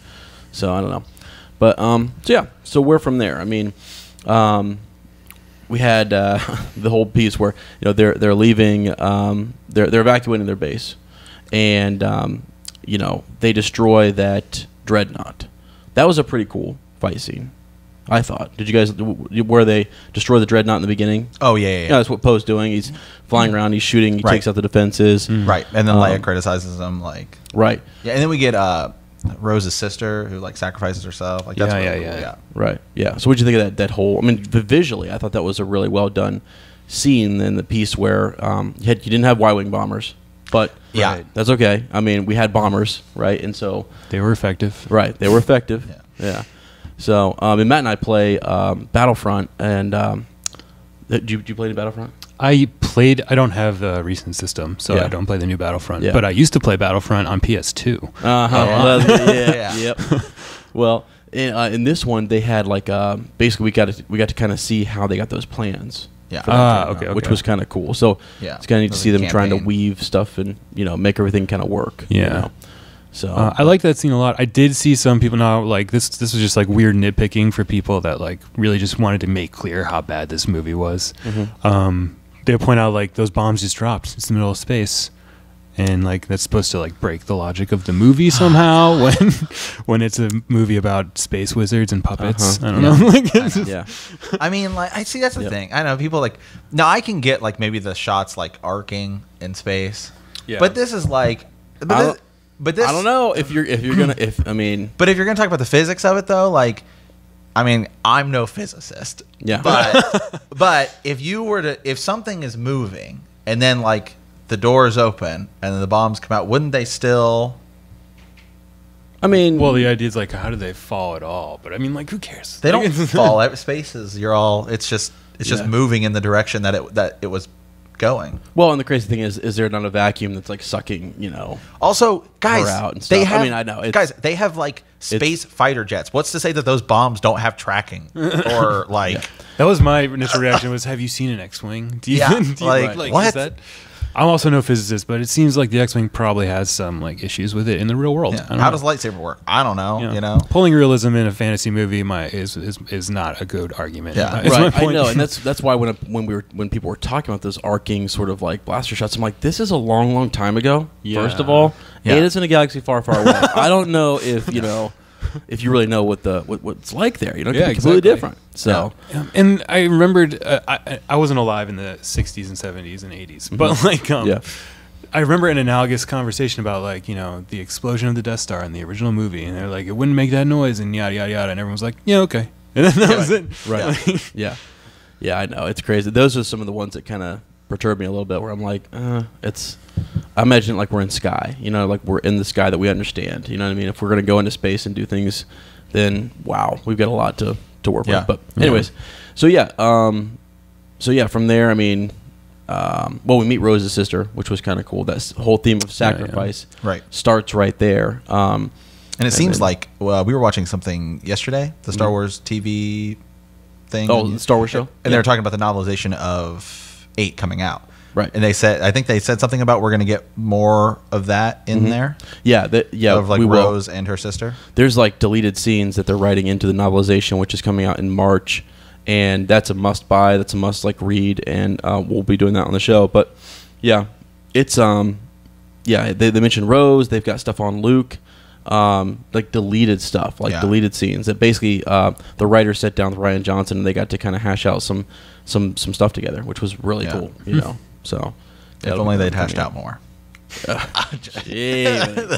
No, so what else, Cory? Somebody just clicked the like button. They did. I know they did. Yes, you won someone over there. So what else? We have just that. Were there any? Let's go over some of your cons, I guess. Let's just start with cons, and then we'll come back to pros. Is that fair? Or sure. How do you want to do it? That's fine. Okay. Excuse me. Because some of the cons. You said you were kind of you had heard some things that were kind of you're middle of the road. Or you like the movie, but I'm definitely I'm on the positive side, but it's not like my favorite Star Wars movie. Right. So if you were out of 10, just like off the top of your head, what do you think you'd give it? I mean, I'd probably still give it like an 8, like because whenever I rate movies and stuff or games, I just rate it on how entertained I am. Like so, and I thought it was a really entertaining movie. So, it was just, but so some of the negatives were I have a few of them, but the first one that comes to mind is the one that's like it's an issue with the logic of the movie itself. So that's why it stands out, and that is like Laura Dern's character, right? She refuses to tell anybody what her ultimate plan is, even though she has an ultimate plan, which is like creates all this tension and like causes Poe and Finn and Rose to go do this other thing that's really reckless, and she has like no reason to not tell anybody about that. From what I can tell, the movie doesn't give you a reason to be like, that was the right thing to do. So like I'm not sure how I'm supposed to view that, but it just seems like a huge inconsistency, I suppose. Yeah, I mean, and that's and I mean it's intentional. I think it's intentional because I mean if they do tell, if there's any hinting at what may actually be the plan, they never leave. Well, exactly. I think it's intentional too, but I think it's lazy. Yeah, but unless it's like why it's so that it's that whole piece where that whole going to Canto Bight, Rose and Finn. It almost at the end it just seems you're like so there was no point for that. Yeah, a lot of it. Right. Like I still feel like that. Maybe it was just because we just don't know it yet. But like it was like, hey, we really want to introduce this like DJ character. And so maybe it was like, well, we're going to have Admiral Holdo because we need someone to sacrifice themselves. And, I don't know. Like, I feel like the more I've thought about this, I've come to this idea that I think it's just going to be we're going to find out a lot of the stuff that's happened in this movie. Like, I mean, it's still worth criticizing, like Snoke and stuff like that, where just he gets killed off really quick. Yeah. Like, I feel like we're going to get more of that in 9. I don't know. Yeah. Well, J.J. Abrams is coming back, right? Yeah. Right. So how do you feel about that? How do you think that's going to affect it?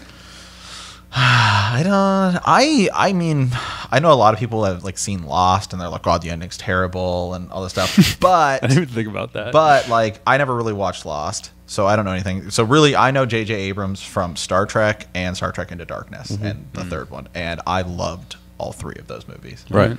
Right. Yeah, I actually think it's going to finish strong. I don't know that he's like with Lost. I think he just set it up.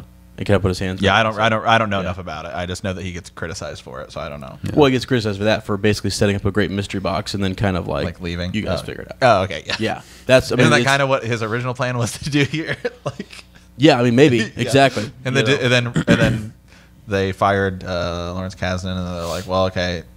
Ryan Johnson's like, no, I'm good, and so they're like, JJ, you want to do it? And he's like, okay. Oh yeah, they fired the guy from 9. Yeah. What was his name? Oh no, that's not Lawrence Kasdan. I can't remember what his name was. He did Jurassic Park. Jurassic World. Jurassic World, yeah. Yeah. Anyways, I don't know. Can't think of it right now. We talked about that in Second Breakfast. Yeah. Yeah, I can't remember. So, all right. So yeah. So what else we got, guys? Oh, we're talking about negatives. Negatives. Do you have a negative? Oh, we've done my negatives. Over and over again. Yeah. All right. Just different cons, things that you kind of. I mean, that was a good one. The whole logic of it, and that's decision making too. Is sort of the idea that basically when you look at the plot, it's some people who are really upset about it and perturbed are kind of like, it's just not how I would have done it. Yeah, I just wouldn't have done it that way. And she was like the second in command under General Leia. Like she's a badass. She's a badass. Right. And she wouldn't have got there if her executive decision making skills were that just poor under pressure. I don't know. Right. Yeah. One of the other big cons or whatever that kind of comes out early on is the actual, before we get to Holdo, is like that Leia scene. The whole where she's going through, yeah. So my reaction to that was, this is fucking weird, and people are going to remember this scene for the wrong reasons. But I mean, like, it's whatever. I don't. It doesn't ruin the movie for me. Yeah. It's been written about that Leia like has connections with the Force, and Right. that's like somewhat verified by like certain connections that her and Luke had in the first trilogy. Yeah, absolutely. So like, I've never seen someone use the Force to like conserve their life energy and float through space, but whatever. I don't know. It's a space wizard movie, so it's fine. Yeah. Right. We've Ez and I have gone. There's a video Ez and I did. For those of you guys listening or watching, you haven't checked out. It's called "Who's to Blame." That's always and fun. It was when I got to react to The Last Jedi initially. Again, and with that, I think narratively, I think it's really cool, and I think we'll find out more here when did you say that movies or the books coming out as the novelization In March. They just said in March. Well, there's a date. It's like March 16th or something. Yeah. I don't know. So I think once we get that, it's going to be a lot cooler. Because I had read the spoilers of because I was like on vacation. I didn't think I was going to get a chance to see it. And so when I read the spoilers, I was like, that's actually super cool. And then I actually thought the Luke Force projection thing was totally dumb when I read the spoilers of it. And so you thought it was really cool. Then when I saw the movie, it was totally the other way around. Yeah, it was like, and it was the Leia thing again. As I've said this multiple times, it just looks weird. Kind of cringeworthy, but came out of nowhere. Yeah, just like, but narratively, I think it's cool. Yeah. Right. Yeah. Okay. So let's look at some more cons here. I'm just gonna pull up a few and see what you guys think of these. So, we'll save that one for the end. Oh, and I have one comment from our January one to read. It's a lengthy one, so we can wait on it. Okay. Yeah. So another cons we've talked about the logic there. We've talked about Leia forcing her Force powers and stuff. Phasma. Yeah. Right. Some people think Phasma was a waste, and maybe wasn't utilized. So what do we think about that? Is she alive? Is she dead? I think we know? I think she's dead. Think she's dead? Oh, I do not. You don't think she's dead? I think Phasma's coming back at 9. Oh my gosh. I don't know. I would be at this point just leave her dead because there's no redeeming that character for me right now. I don't know. What are you gonna do? Like bring her back and have her do what? Have a cool fight scene and then she'll die again? Yeah. Like I just I could be. Right. Yeah. Yeah. So, but yeah, her character wasn't built up at all. Yeah.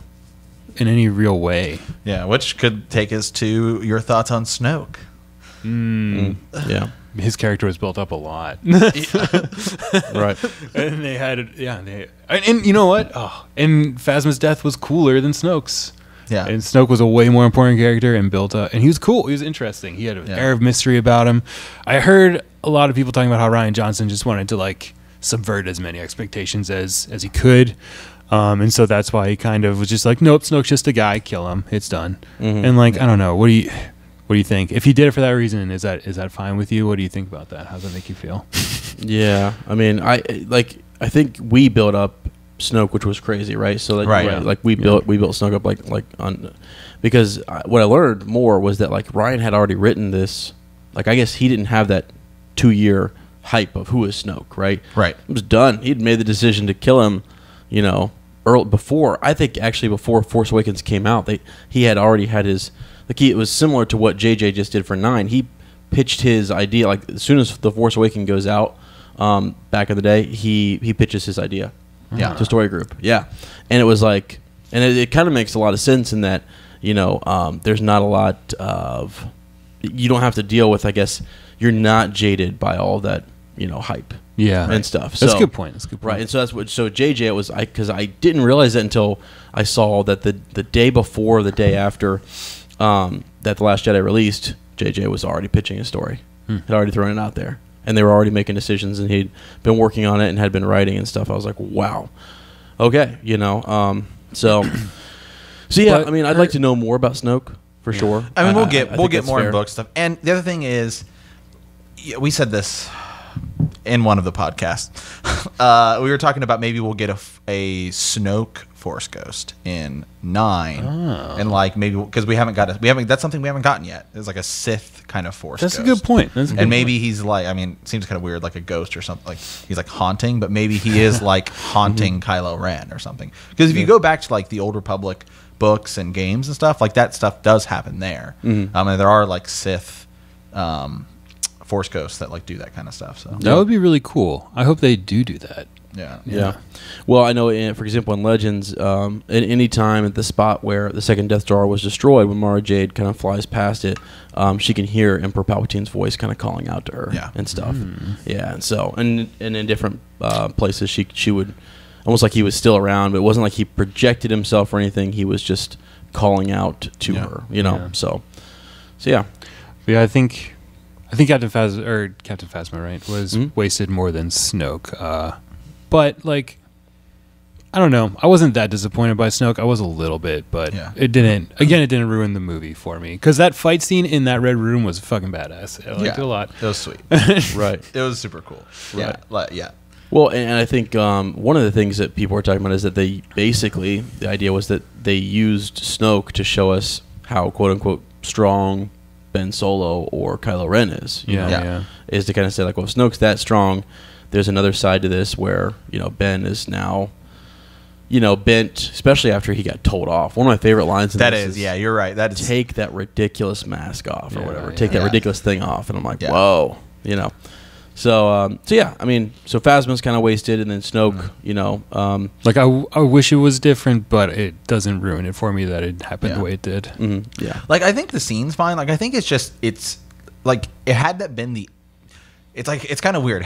If you were to kind of push some things around in this movie, like if it had ended with something more like that, where he kills Snoke towards more of the end of the movie rather than like the beginning of the movie, I think people would be less upset with it, because it seems like just like right out the gate, we're like, oh, we're gonna. I mean, it's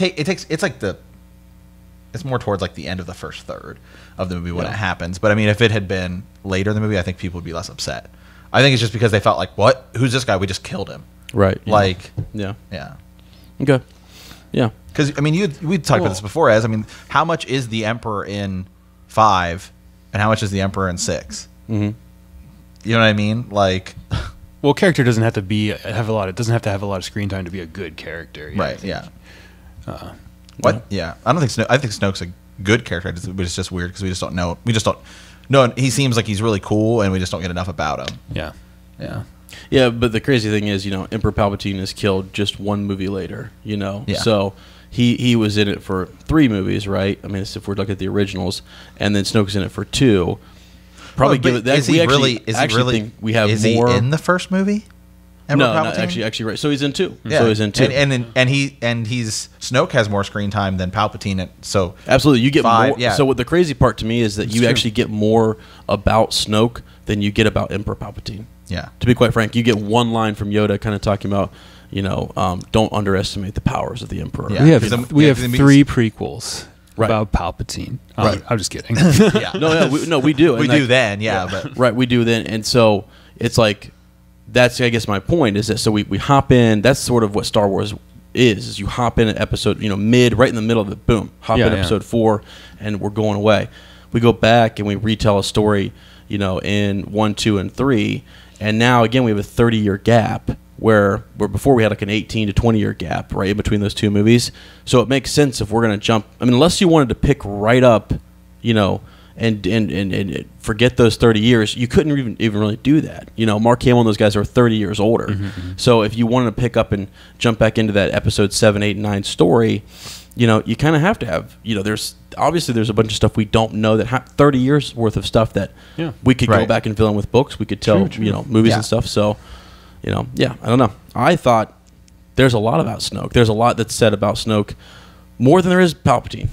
Well, I mean, in the originals. Yeah, because in 5 you get, maybe in 4 somebody says something about the Emperor. I can't remember. It's been a while. I don't know. But then in 5 we get the hologram. And then in 6 we see him at the beginning when he's walking with Vader. He gets off the ship. Right. And you see him walking with Vader, and then obviously we get the stuff with him and Luke. Right. There at the end. Yeah. Yep. Wait. So. I was gonna say something. Oh, it's okay. You'll remember it. We'll come back. Yeah, because Snoke, we're always happy to go back and talk about Snoke. Always a little bit more. Oh, I remember now. Yeah. So it would be good if they came back. So I think it would alleviate a lot of people's worries if you told them that they could, that 30-year thing. If you could say, like, they'll go back and make prequels telling you more about Snoke if that's what you really want.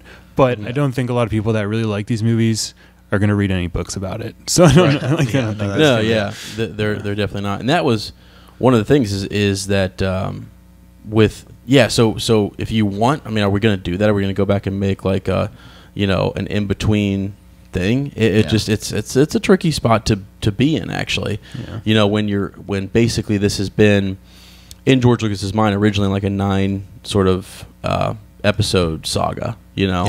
So I don't know, but okay. So let's move past Snoke for a little bit and kind of talk about some other any other pros you guys can think of, or cons. I'm sorry, before we get to pros. Cons, still no on-screen LGBT representation. It's a con. I said that. It's a con. Yeah, it's listed on. I just kind of pulled up something. Well, we don't know here, yet. So. Yeah. We don't. I mean, it seems like now that Finn and Poe is not going to happen. it might happen. I don't know. He's kind of with Rose now. That's not true. She kissed him. He didn't kiss her back. It was obvious. Oh, and he could be bi. You never know. Yeah, I just pulled up something and I thought, well, let's read down through the cons. Another con that they had was the pacing. Some people thought the pacing was a little bit well, off. I never know what I know what people mean by that, but I don't know. I never really feel that in movies unless it's really slow and really boring. I would like to tackle that one because all I ever do is talk about pacing in movies, as you know that. They're good counterpart. And I actually thought the pacing was completely fine in this movie. Okay. Normally that's like my first criticism of movies. I was like, I don't know, the pacing just seems weird. Yeah. Always. But Yeah. this one I was like, yeah, the pacing's totally fine. Yeah. Like, I guess their big thing, and as I'm just reading, and I should probably tell you guys where I'm reading from. Okay. Just, what is this? CBR.com? Some random thing. Yeah, it's totally random. And they're talking about the middle of the movie being somewhat of a drag at times, or what have Okay, you. like go watch episode 6 and tell me the pacing's not slow in that. Or go watch Rogue One and tell me the pacing's not slow in that. Like Rogue One, the only 2 Star Wars movies I have somewhat of a problem with the pacing is 6 and Rogue One. But I still think they're both 2 of the best movies. yeah, amazing. Yeah.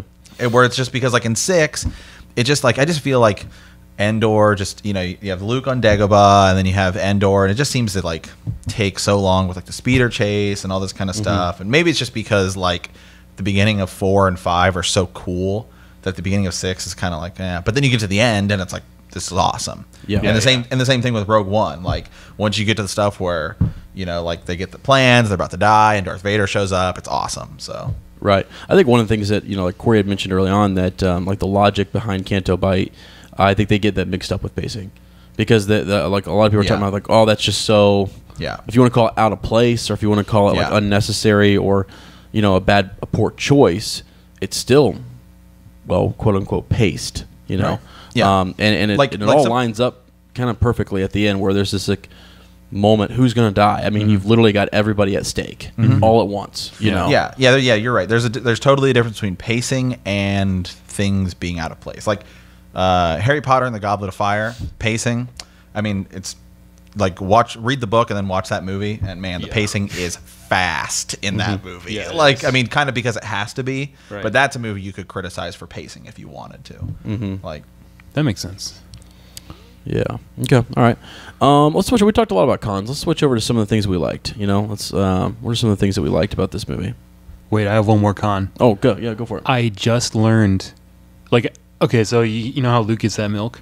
Mhm. Everyone was saying that's where blue milk comes from. But then Ryan Johnson came out and said that's an aquatic mammal, and Luke got that milk on Tatooine, a desert planet. They're not the same. Right. yeah.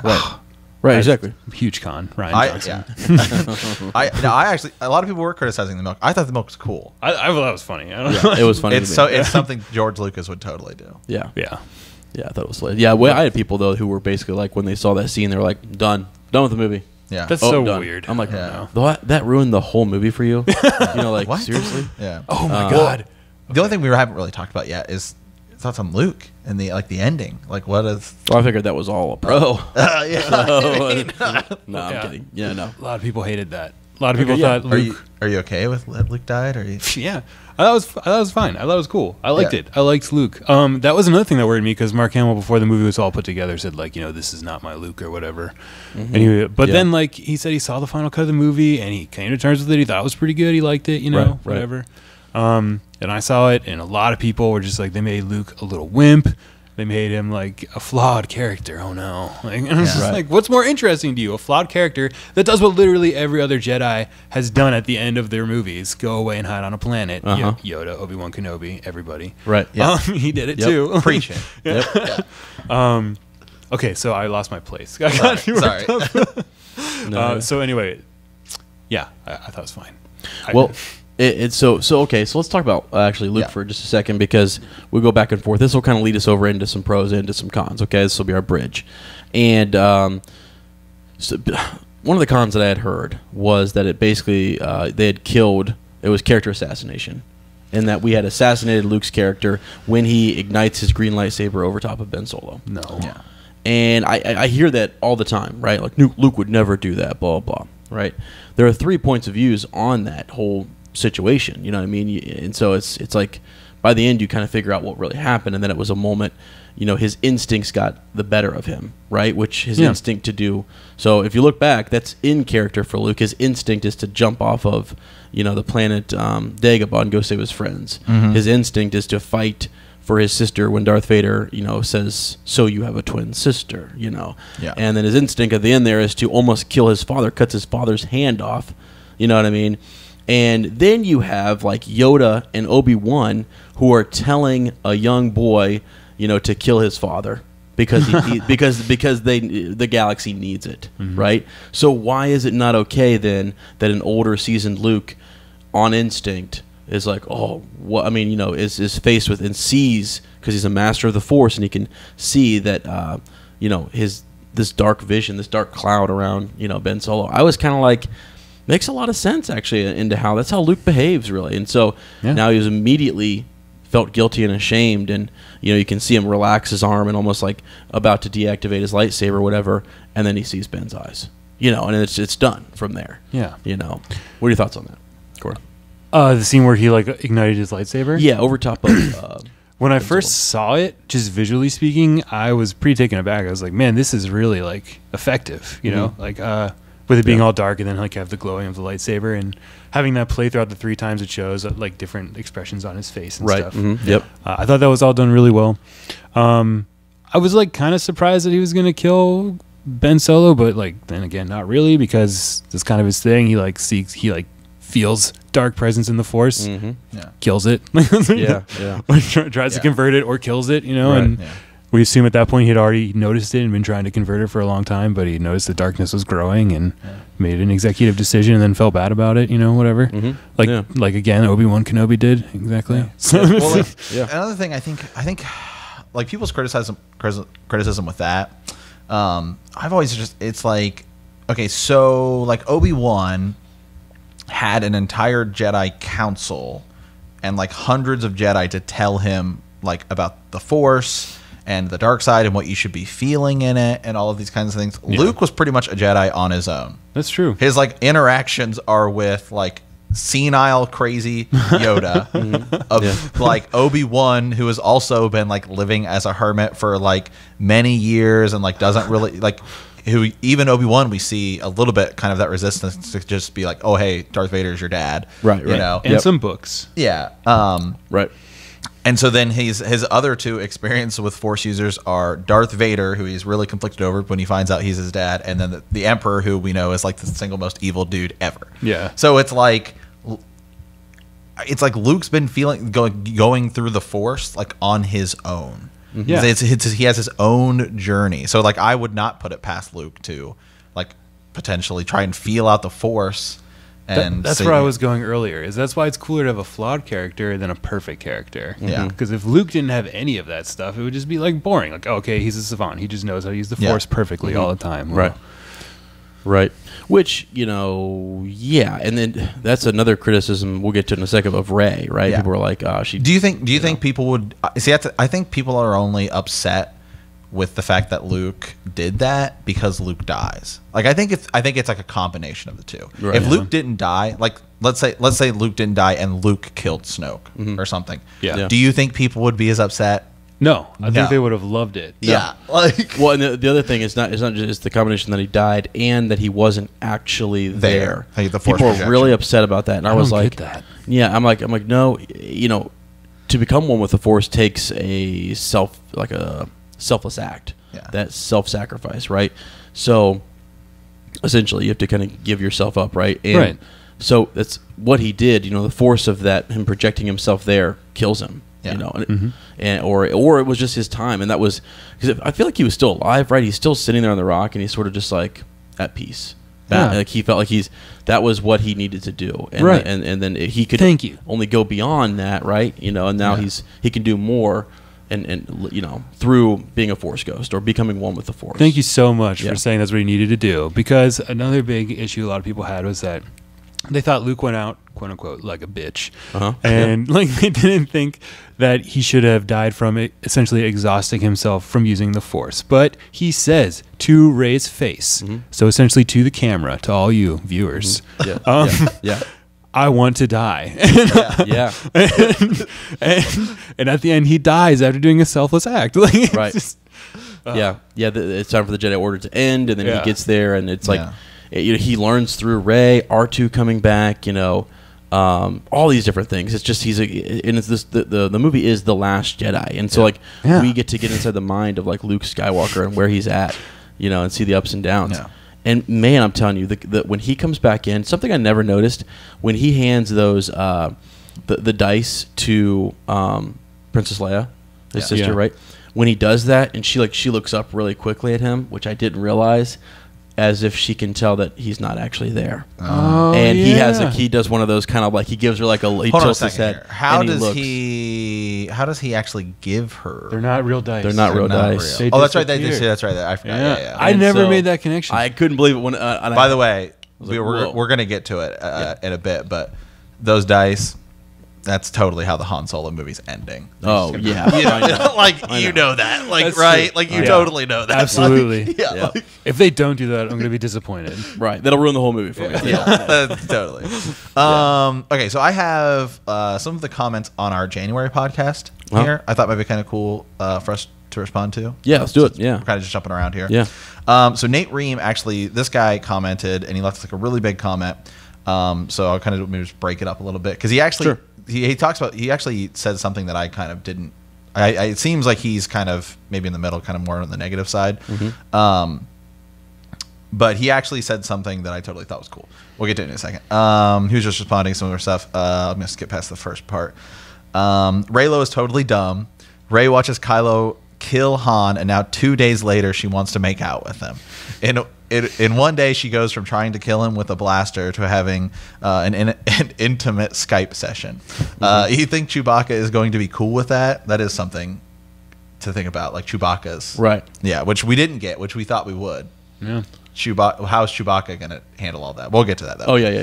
Anyway, Yeah. Rey wants to hook up with the dude that killed his best friend. She's like, I know Rose can go from using a taser on Finn to making out with him in a matter of 14 hours, so I guess that's the kind of thing we're dealing with.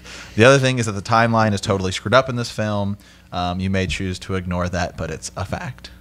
What does he mean by that? The timeline. Because we were just like we were talking about, it is unclear whether Rey has been there for like a couple days. That's the point. I think that's the intention. Is she there like in like one day? So what about Dagobah? Was Luke there for months, or was Luke That's there for a what couple I said days? when you brought this up to me at work. I Yeah, said, I mean, it's supposed to be that quote unquote like montage of little clips Right. of you doing different things. It's like, you're walking. I mean, one moment you're walking here, the next day you're walking there. Luke's clothes change, and it's. Yeah, I think it's meant to be not a long time, maybe not even as long as what Luke was with, Yoda. I think or whatever, I think it's just because they specifically like reference a period of time that they have for the ship. Yeah. And that is what like throws everything off But for everyone. Yeah, but Oh wait, you mean when the ship is like it has a certain amount of time Right, for right. Fuel, fuel or whatever? Because it seems like the other events are going on at the same time. it seems like it. Yeah, because Rey comes back at the end, Right. so that's why it seems. So like it seems like for some people it seems I don't know. To me, I think Ez is more right where it's like, but they also said it starts like right where the movie like they had said that going into. Well, but the thing you have to keep separate is Canto Bite and the gas running out.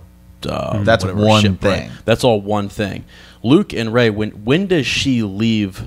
You know, I'm guessing so that there's time, right? Before all that's going on. I actually think she leaves first. She gets to Ahch-To. She's spending all this time with Luke, and they're still evacuating. She actually may be leaving Luke when they're first evacuating. She actually may have had time to meet with Luke, talk with Luke, and when they're evacuating, she's leaving to go get Kylo. So what did this guy say about the timeline? He just said it was all jacked up. He was saying it's all jacked up. It is a big point of confusion and debate in the internet. I think that's true. I like because it's like, are they leaving like from Starkiller Base? It doesn't seem like, because it seems like Hux and those guys aren't like. It seems like they had to track them down. Right, yeah, they did. There's time. That's what I'm saying. There's time in between there. It's not just like, see. So what happens is you're right. There's had this whole piece where, you know, they're evacuating or whatever. That's why I said in the beginning I thought we were going to start with Rey. That's what I thought. Yeah, that's what I thought too. Yeah, that would be a good reason to start that way. And so they didn't do that. Well, they didn't do that because everyone was saying, because they said it's going to start right where Episode 7 leaves off, and everyone was like, "Oh, it's going to start with that." Well, that's not Star Wars, because Star Wars has to start with like a space thing. Yeah. Right. And so I still think it works out, to be honest with you. I think she leaves. She's actually at the end of Force Awakens. She's on Ahch-To. Yep. She's there. She hands the lightsaber to Luke. Hands it there. So I guess my whole point is, between those two movies there, like you said, if it takes time for she's here, it takes time for the First Order to get over here and to, you know, meet up and then encounter them while they're evacuating, which takes time. I think she's had several days with Luke. Yeah. Whether it's weeks or not, it's several days. Something else to think about. And then she needs to leave. Something else to think about, and something that should, I think, make it kind of clear to people that, I mean, it's still, I will still give credit in that it is confusing. Especially if you're just somebody who just is like, I just watch Star Wars at the movies. I don't really like follow it and read everything. Like, you just go in, like, I can definitely get how it's confusing. But like Kylo Ren. Wait. How is it confusing? Like, what's confusing about the, like, when if you're not like a Star Wars fan? Because it seems as if the events are happening at the same time. Okay. It does, like, it seems like the 14 hours or however long is happening the same time that Rey is on Ahch-To. Yeah. Okay. That's what it, like, just watching the movie, that's what I felt when I watched the movie. That's what I thought. Yeah. So I think you need to go back and look at when we actually get it on DVD, because I believe, like, there's before they, like, actually leave and go to Canto Bight, I think what you need to pay attention to, once they mention the time, once they say we have this much time and this much fuel, then go back and look at Ahch-To and say, how much time was she there for? Was it just one more? Was it 14 hours? Was she just there? Well, my thing is like, I think you're right. I think that there is time. I just think that, like, when I came out of the movie, I thought it was all one thing. So regardless of whether it is or isn't, they didn't do a good enough job of explaining that those were two different things. Because a lot of the people I saw the movie with, that's what they were saying. Yeah, and I find that just kind of a weird sort of. I find that weird, because in Episode 5, you know, like, that same thing happens. Yeah. I mean, the same thing happens where, okay, you actually see, like, Han and Leia and all those guys kind of doing their thing, going through the asteroid field, right? And then Luke is there for how many days? Like, I don't know, 2-3 days or whatever, you know. And then how long you know what I'm saying? Like, I get the whole point where it's like they put like a well, I know, but I'm saying, I just don't. Who's paying attention to that, or that it didn't feel. Had they never said like the time 14 hours, right. Okay, everything would have been fine. Yeah, and I'll give you that, because that's something they didn't do in Episode 5, is they didn't put a time. They said that, that's what it is. That is what has caused all this. Everyone being all upset. But how long is a space hour? You know? Well, something else, like we said too, is like, well, Rey could have been there for multiple days, because, you know, Mercury. It doesn't take Mercury as long to get around the sun as it does for, you know, the Earth. So, like, that's something else to think about too. Like, you kind of have to take that kind of stuff in good faith, that, like, they mean an hour when they say an hour, though, you know. But still, like, I think it's, why let that ruin the movie for you? Just like, if she was only there for 14 hours, or if you can, like, twist it around, suspend your disbelief a little bit, and be like, oh, she's probably there a little longer. Yeah. Okay.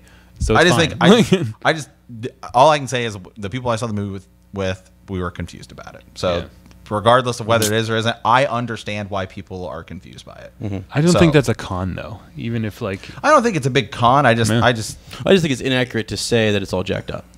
I think that's true, my thing. Is that saying that it's a fact that it's all jacked up. That it's jacked up. I think is inaccurate. I think it's a little strong. Yeah. That's if you're like I'm confused by it. That's one thing. That's fine. Okay. I'm just reading. I know. I'm just saying. Viewers' I personally blame well, you, want us Matt. to respond to him, don't you? Well, I know. Yeah, but I'm just saying, man. I think he's got a point.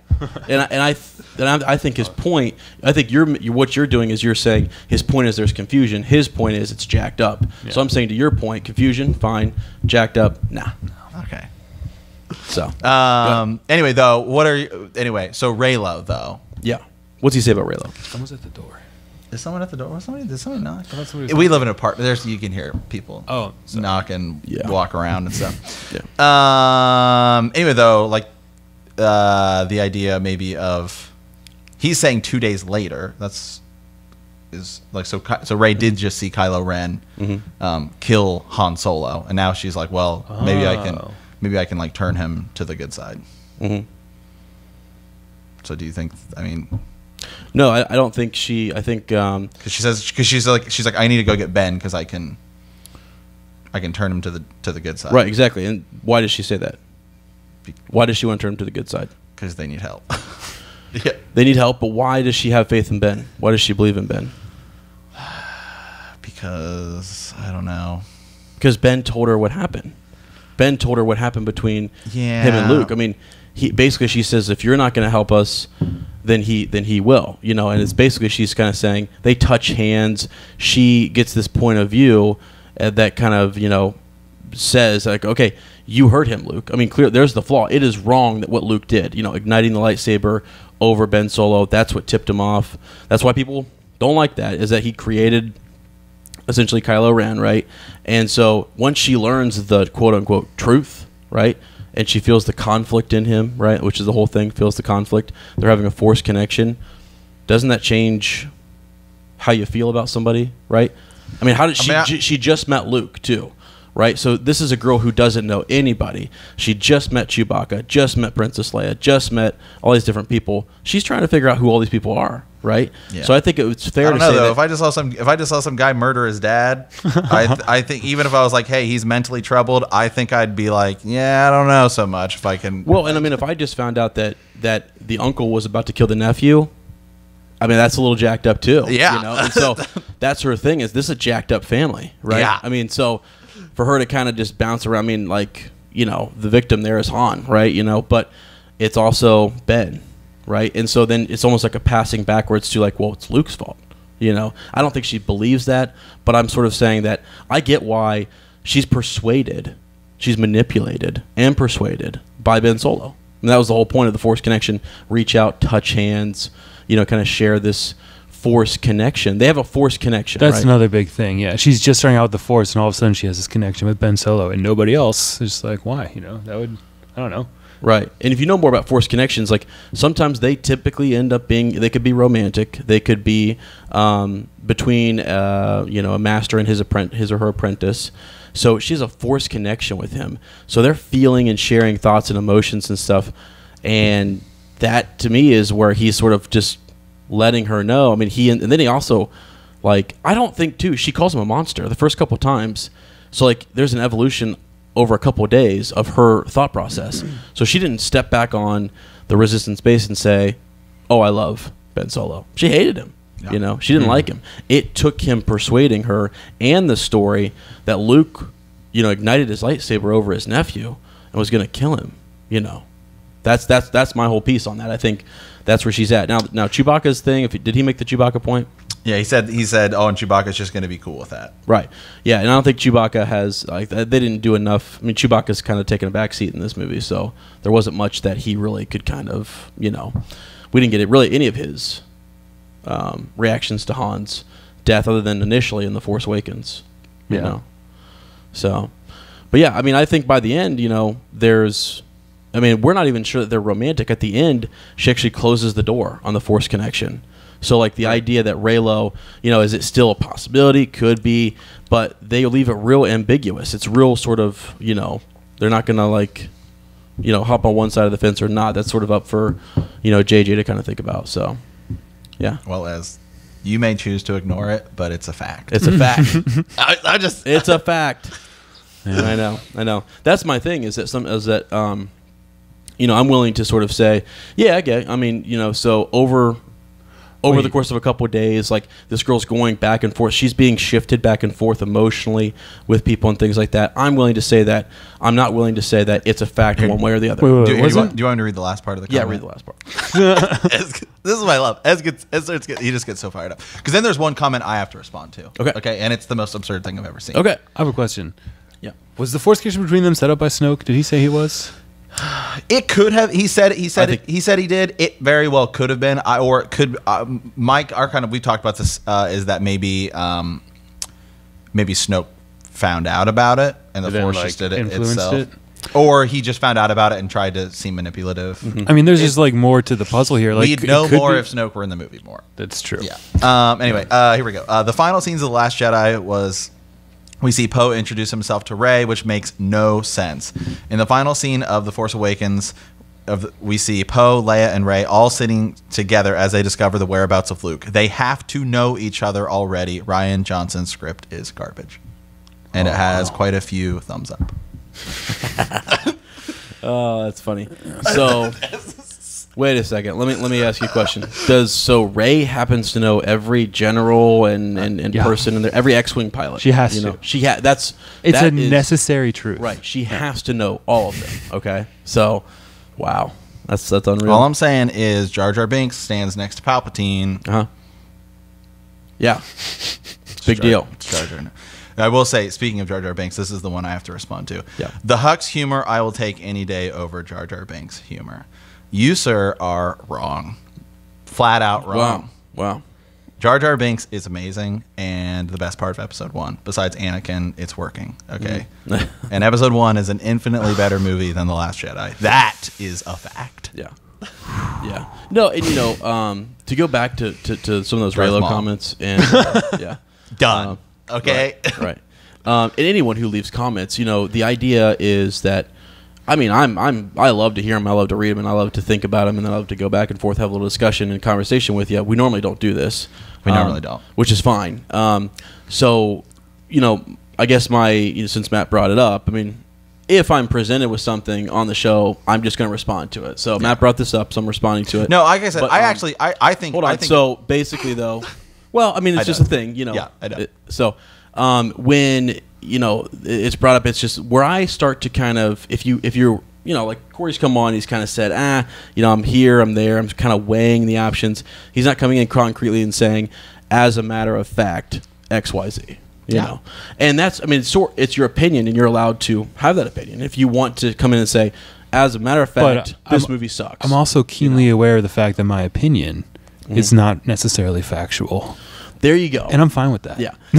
Yeah. And you're allowed to, though. I mean, they're allowed to have those strong opinions or whatever. It's just that, in response, I just like to kind of, it's a movie that's set up to kind of launch us into a whole nother, we can go anywhere with it, really. We can go anywhere. So I think it's kind of neat and we're meant to kind of have these discussions and back and forths and to think, I thought what they did with Snoke was great, and then this person thinks that what they wanted more with Snoke. I love that.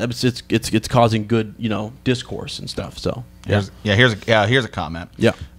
This guy says, became a fan at Episode 1. Your opinions, it all makes sense. Haha. Just kidding, guys. I really value your opinions. He said about Luke being a farmer. You guys mistook his type of farming. Luke was a moisture farmer. They farmed water on a desert planet, no live animals or milking of giant beasts. Because we both said, oh, well, Luke's a farmer. It makes sense that he would know how to milk things. I don't think I said that. We did. No, we did not. We did. It's in the. Yeah, we can go back and look. And I did not say. I did not say that he was good at milking things. No, I just said I think we were just joking, saying like, oh, he's a farmer, like it. How do they know that you can't milk a sand person? I don't know. All right. Any other final thoughts on Last Jedi? Overall, no, I mean, your thoughts, Cory? I enjoyed it enough that I would definitely recommend it to most people, Star Wars fans or not. I did think that the running through the casino was a little cartoony. That was another like small con of mine, Mhm. and it kind of reminded me of the prequels in some not so great ways. But I didn't again. It didn't ruin the movie for me. So yeah. But overall, it was a very pleasant movie. I wouldn't ever call it a bad movie. I would say it's a pretty good movie, and I would watch it again. And I would say that you should watch it too. Wow. So are you gonna buy it when it comes out? Yeah. Okay. Good. I spent $80 on the theatrical cut of the original trilogy recently, so Yeah. I gotta keep it going. Oh, nice. Good. All right. So let's move on. Let's do Han Solo. You guys have some thoughts on Han Solo? Yeah. Sort of. Okay. Would you like to start? Okay, here's a question. My very first question is, Yeah. so the movie is coming out the 25th of May. Okay. Why not the 4th of May? Great question. That's a great question. Another question. Are they botching the whole, production of this? Yes. Yeah. On a scale of 1 to 10, how good is it going to be?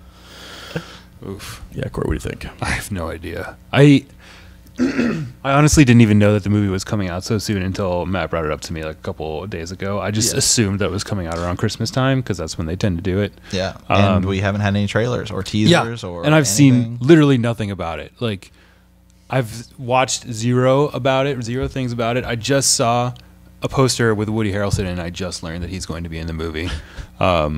So I can base my opinion on almost nothing. So I'm gonna say 4. Okay. I will say the logo looks really good for the 12-year-old fan that made it. Mhm. So because that's what it looks like. Yeah. Yeah. All right. So Matt, your thoughts? I mean, so if we're talking thoughts, just not like necessarily predictions about the trailer or the movie itself, which I think we should get into. I think it's gonna be bad. I think but you know what? I kind of thought Rogue One was gonna be bad, and then it turned out to be. And it was. Whoa! I don't know about that. I thought Rogue One was really good. So I don't know. Maybe it's like Power Rangers, where I thought I saw the trailer for Power Rangers, like this is gonna be god awful, and then I loved it. Yeah. Has Matt ever talked about Power Rangers to you before? Yes. He loves that movie. Yeah. It's really good. It's really good. I don't know. Part of me is like, man, it just might just be a lot of fan service. That's what I'm expecting. Like yeah. Rogue One was like, hey, we're going to tell you the plans about like the Death Star. Like, I don't know other than like what this movie is going to do for like giving us the general knowledge of the big events. Like if this is just, hey, here's just a movie about Han Solo and it's like just how he gets the Millennium Falcon, like, okay, that's cool. Like, but is it like, what is that? Where does that push us in Star Wars? Right. I don't know. The only thing we really know about this movie is they fired the director. Yeah. Yeah. We also know that it's going to be about the friendship of Han and Chewie and Lando. Yeah, specifically. There is a lady on the poster as well. Oh, yeah. So she's going to be the strong female character that both Lando and Han are interested in and kind of fight over a little I bit. can see that. Yeah. Or at least compete over, not necessarily fight. I can see that. Wow. Yeah. Yeah. Wow. But in the end, she's actually going to end up with Chewie. Yeah. Wow. Yeah. It's that's possible. that's a prediction. That would make a lot of sense. We're gonna see the dice. Good to see at the some dice. point. Okay. Oh, yeah. Yeah. And you had said you'd text me earlier, and you said that there's definitely going to be a scene where Han shoots first. Yeah, there's going to be a scene where Han definitively shoots somebody first, I Yeah. think. And it's also, I mean, I think there's going to be a Kessel Run. I think there might be a Yeah. Kessel Run. Yeah. Kessler Yeah, run, there'll be a- absolutely. Yeah, there'll be a Kessel Run for What is sure. a Kessler Run? Yeah. Yep, we'll save that for another time. Yeah. That's a little Easter egg for some people. Yeah. Okay.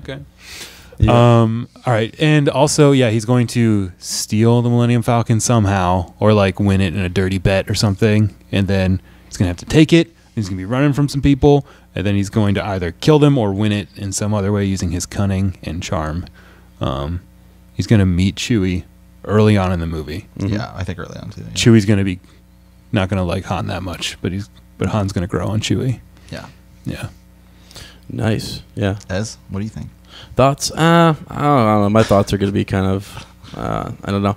I think you guys are right. There's going to be all of those different things are going to happen. I don't really know where it goes or what it's just an origin story, so it's just a setup, I guess, to him maybe getting in with Jabba the Hutt and some smuggling and bounty hunters and stuff. I really don't know what it's going to do. I don't really know what it's I think its point is just to kind of Make money. It's a story about Yeah. Han Solo. I mean, The cynical perspective, yeah. yeah, this is one of the first times where I will agree with Matt in that it is kind of a money grab, but I don't really think it's necessary. Yeah. So, I honest to don't- God bet, and I mean this in all seriousness. I'm not meaning this like I bet there's porgs. yeah, It might be. Like they're yeah. So I don't know. I don't know that there's going to be they'll get the Millennium Falcon. You'll have Lando. And that whole interchange. Chewbacca's life debt will probably be a big thing. Is that they'll kind of explain that, and he'll save Chewie or he'll rescue him. At the end of Thrawn, the novel, which is now canon, they are actually imprisoning a bunch of Wookiees and and they're using them to work on the Death Star and different things or in mining facilities and stuff. Is the Death Star going to be in this movie? I don't know. They could show sort of it being built. It's going to turn out that Han has been to the Death Star before to save Chewie. That would be crazy. That would. I don't think. I think it'll be more that Kessel. I think is a mining planet, and so I think perhaps maybe they're mining some stuff there, and then that's definitely it. Right. Yeah. And they Is it? Will we see Boba Fett?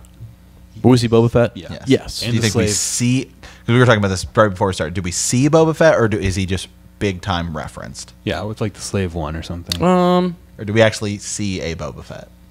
I think we might actually see a Boba Fett. Yeah. Yeah. Because I think they want to do a Boba Fett movie. Yeah. I actually wouldn't be surprised at all if we saw. I'd be down for like a big Mandalorian movie. Yeah. Yeah. Yeah. So, I don't know. I think it'll be one of those things where Han's being chased after by the Imperials, by some Hutt, whether it's Jabba or some other, lord or whatever. Just being chased by multiple parties, and that's just his thing. And like mercenaries. Right. Yeah. And I hear like Woody Harrelson is supposed to be like a mentor figure to him, so I think that'll be. Oh, that could be interesting. Yeah. So, and this this girl's name is Kira, I guess, that Amelia Clark's playing. Yeah. Which is kind of cool. I think that's what Rey's name was supposed to be, either Kira or Kara. I can't remember. But yeah, so kind of cool. I have no idea I'm really honestly stumped. I have no clue what this is going to be about.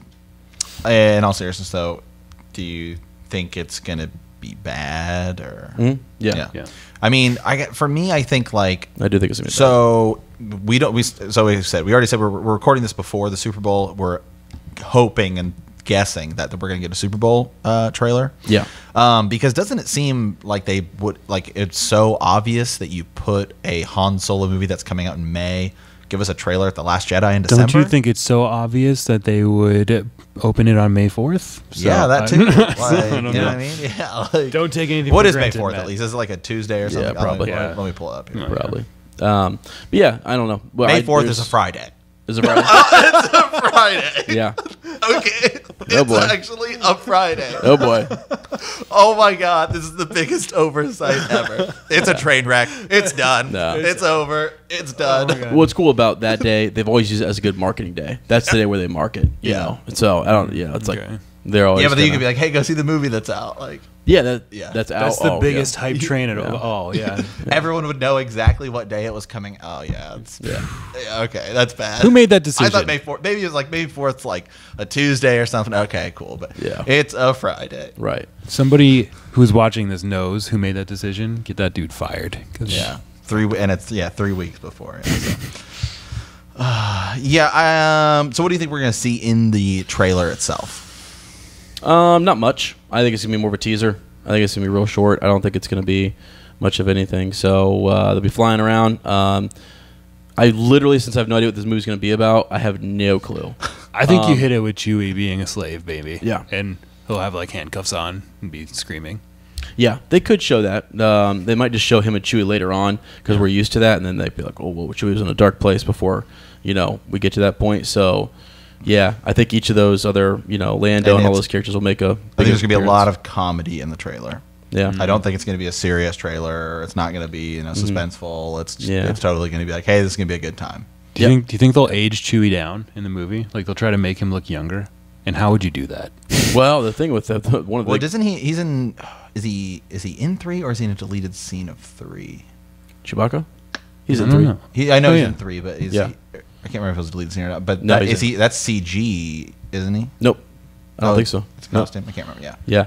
Well, the one thing with Chewie is that he's just never aged. That's the big criticism, is that he's just looking younger and younger. Wookiees can live forever. Yeah. I mean, if you're like Yoda and you lived like 600 years, like is 40 years that big of a difference on you? No. I'm sure there's some source for how long a Wookiee generally lives. I'm sure there is. Figure this out. I'll pull this up. Yeah. So, all right, though. I think that's pretty much. I mean, we're not gonna get into Han Solo a lot, are we? No. I really 400 don't years. have, 400 years. Okay, that makes sense. Yeah. Yeah. So, okay, cool. Yeah, I don't know. What do you guys think? We'll see anything? Corey, do you think we'll actually see? What do you think we'll see? Oh, in the trailer. Yeah. I don't know. I mean, they have shown stuff in Star Wars trailers before that didn't end up being in the movie anyway. So it's like, even if we do see some weird stuff, it might not actually be in the movie. I don't know. So I'm not putting too much stock in the trailer personally. Yeah. But yeah, I think we're just going to definitely see the faces of all the big stars, and in no particular context, because I don't know. Yeah. They just don't seem too intent right now on pushing like the narrative of the story as a marketable aspect. It's nothing really, because we haven't heard anything, so I don't know. Right. Yeah. That's why I think it's just going to be a go have fun. Here's some backstory on Han Solo and how he got the Falcon and how he met Lando, and then. Do you think it'll just be like an Chewie. action comedy? Like an action comedy? Yeah, could be. You know, something. I mean, more on the action side, but yeah. Looks like so I'm just pulling up some random site here. It says that like whoever it is that Disney bought like the Super Bowl ad time, it's like 30 to 45 seconds. Okay. So Cool. we're gonna get a logo flash. Yeah. And we're gonna get something like maybe him and Chewie and the Falcon flying, and like they're being chased by TIE fighters. Right. Yeah. That's it. Yep. Yeah. Like that's it. That's my guess. Pretty short. Okay. Guys, got any final thoughts? Anything else? Sorry for you guys watching. We got Ezra real riled up there, man. I feel like he's. Oh yeah. No. Yeah. No, it's just the. Got to say what you got. I mean, I don't know, Matt. You bring it's you bring up points. I do. You got to counter. Hey, it's okay. So if you're gonna do that on this show, Ezra's gonna give you a little counter. Hey, that's just saying what this is what people say. Yeah. Yep. So, anyways, all right, Corey, you guys want to plug your podcast real quick, just before we go? Sure. It's called Of the People. It's going to be, the first episode will be available the 15th of February. Yeah, the same day this podcast should be going up. So Yeah. you can go check it out right now. I guess we're saying this in the past, so it's Yeah, weird. just it's going to be like just kind of a look at like society, culture, things like that. I have a big history background. Corey has a philosophy background, yes. Yeah, so mostly we're just hoping that means we can do some pretty decent research and kind of digest the information and give it to you in a nice little digested nugget. So, yeah. You can we can probably put a link to that or something in the description. Yeah, so. We'll put a link down there for you guys' show. It's gonna be on iTunes, right? Yep, iTunes, Podbean, the whole thing. Okay, but it's gonna be a podcast. You guys Yep, gonna be on YouTube, just or anything? podcast, yeah. Okay, all right, cool. Yeah, so we'll put a link down there, and you guys should go check that out for sure. Give them a review. Leave those negative comments somewhere else, maybe on their Facebook page, and then give them a positive review on iTunes. Help them out, guys. So. All right, Corey, thanks. We appreciate it, man. Thanks for having me. Hopefully, each month we're going to kind of circle back in and have some people come back on the show and stuff. So hopefully we'll have you back, and maybe we'll be talking about Han Solo after it comes out. I don't want to stop going back until we effectively take over the world. Well, okay, that's fine. Yeah, that's fine. That's what we're going to do. It's going to happen, yeah. That's good. All right, guys. Thanks for watching. We appreciate it. That was the February edition of From a Certain Point of View. So thanks so much. And as always, may the Force be with you.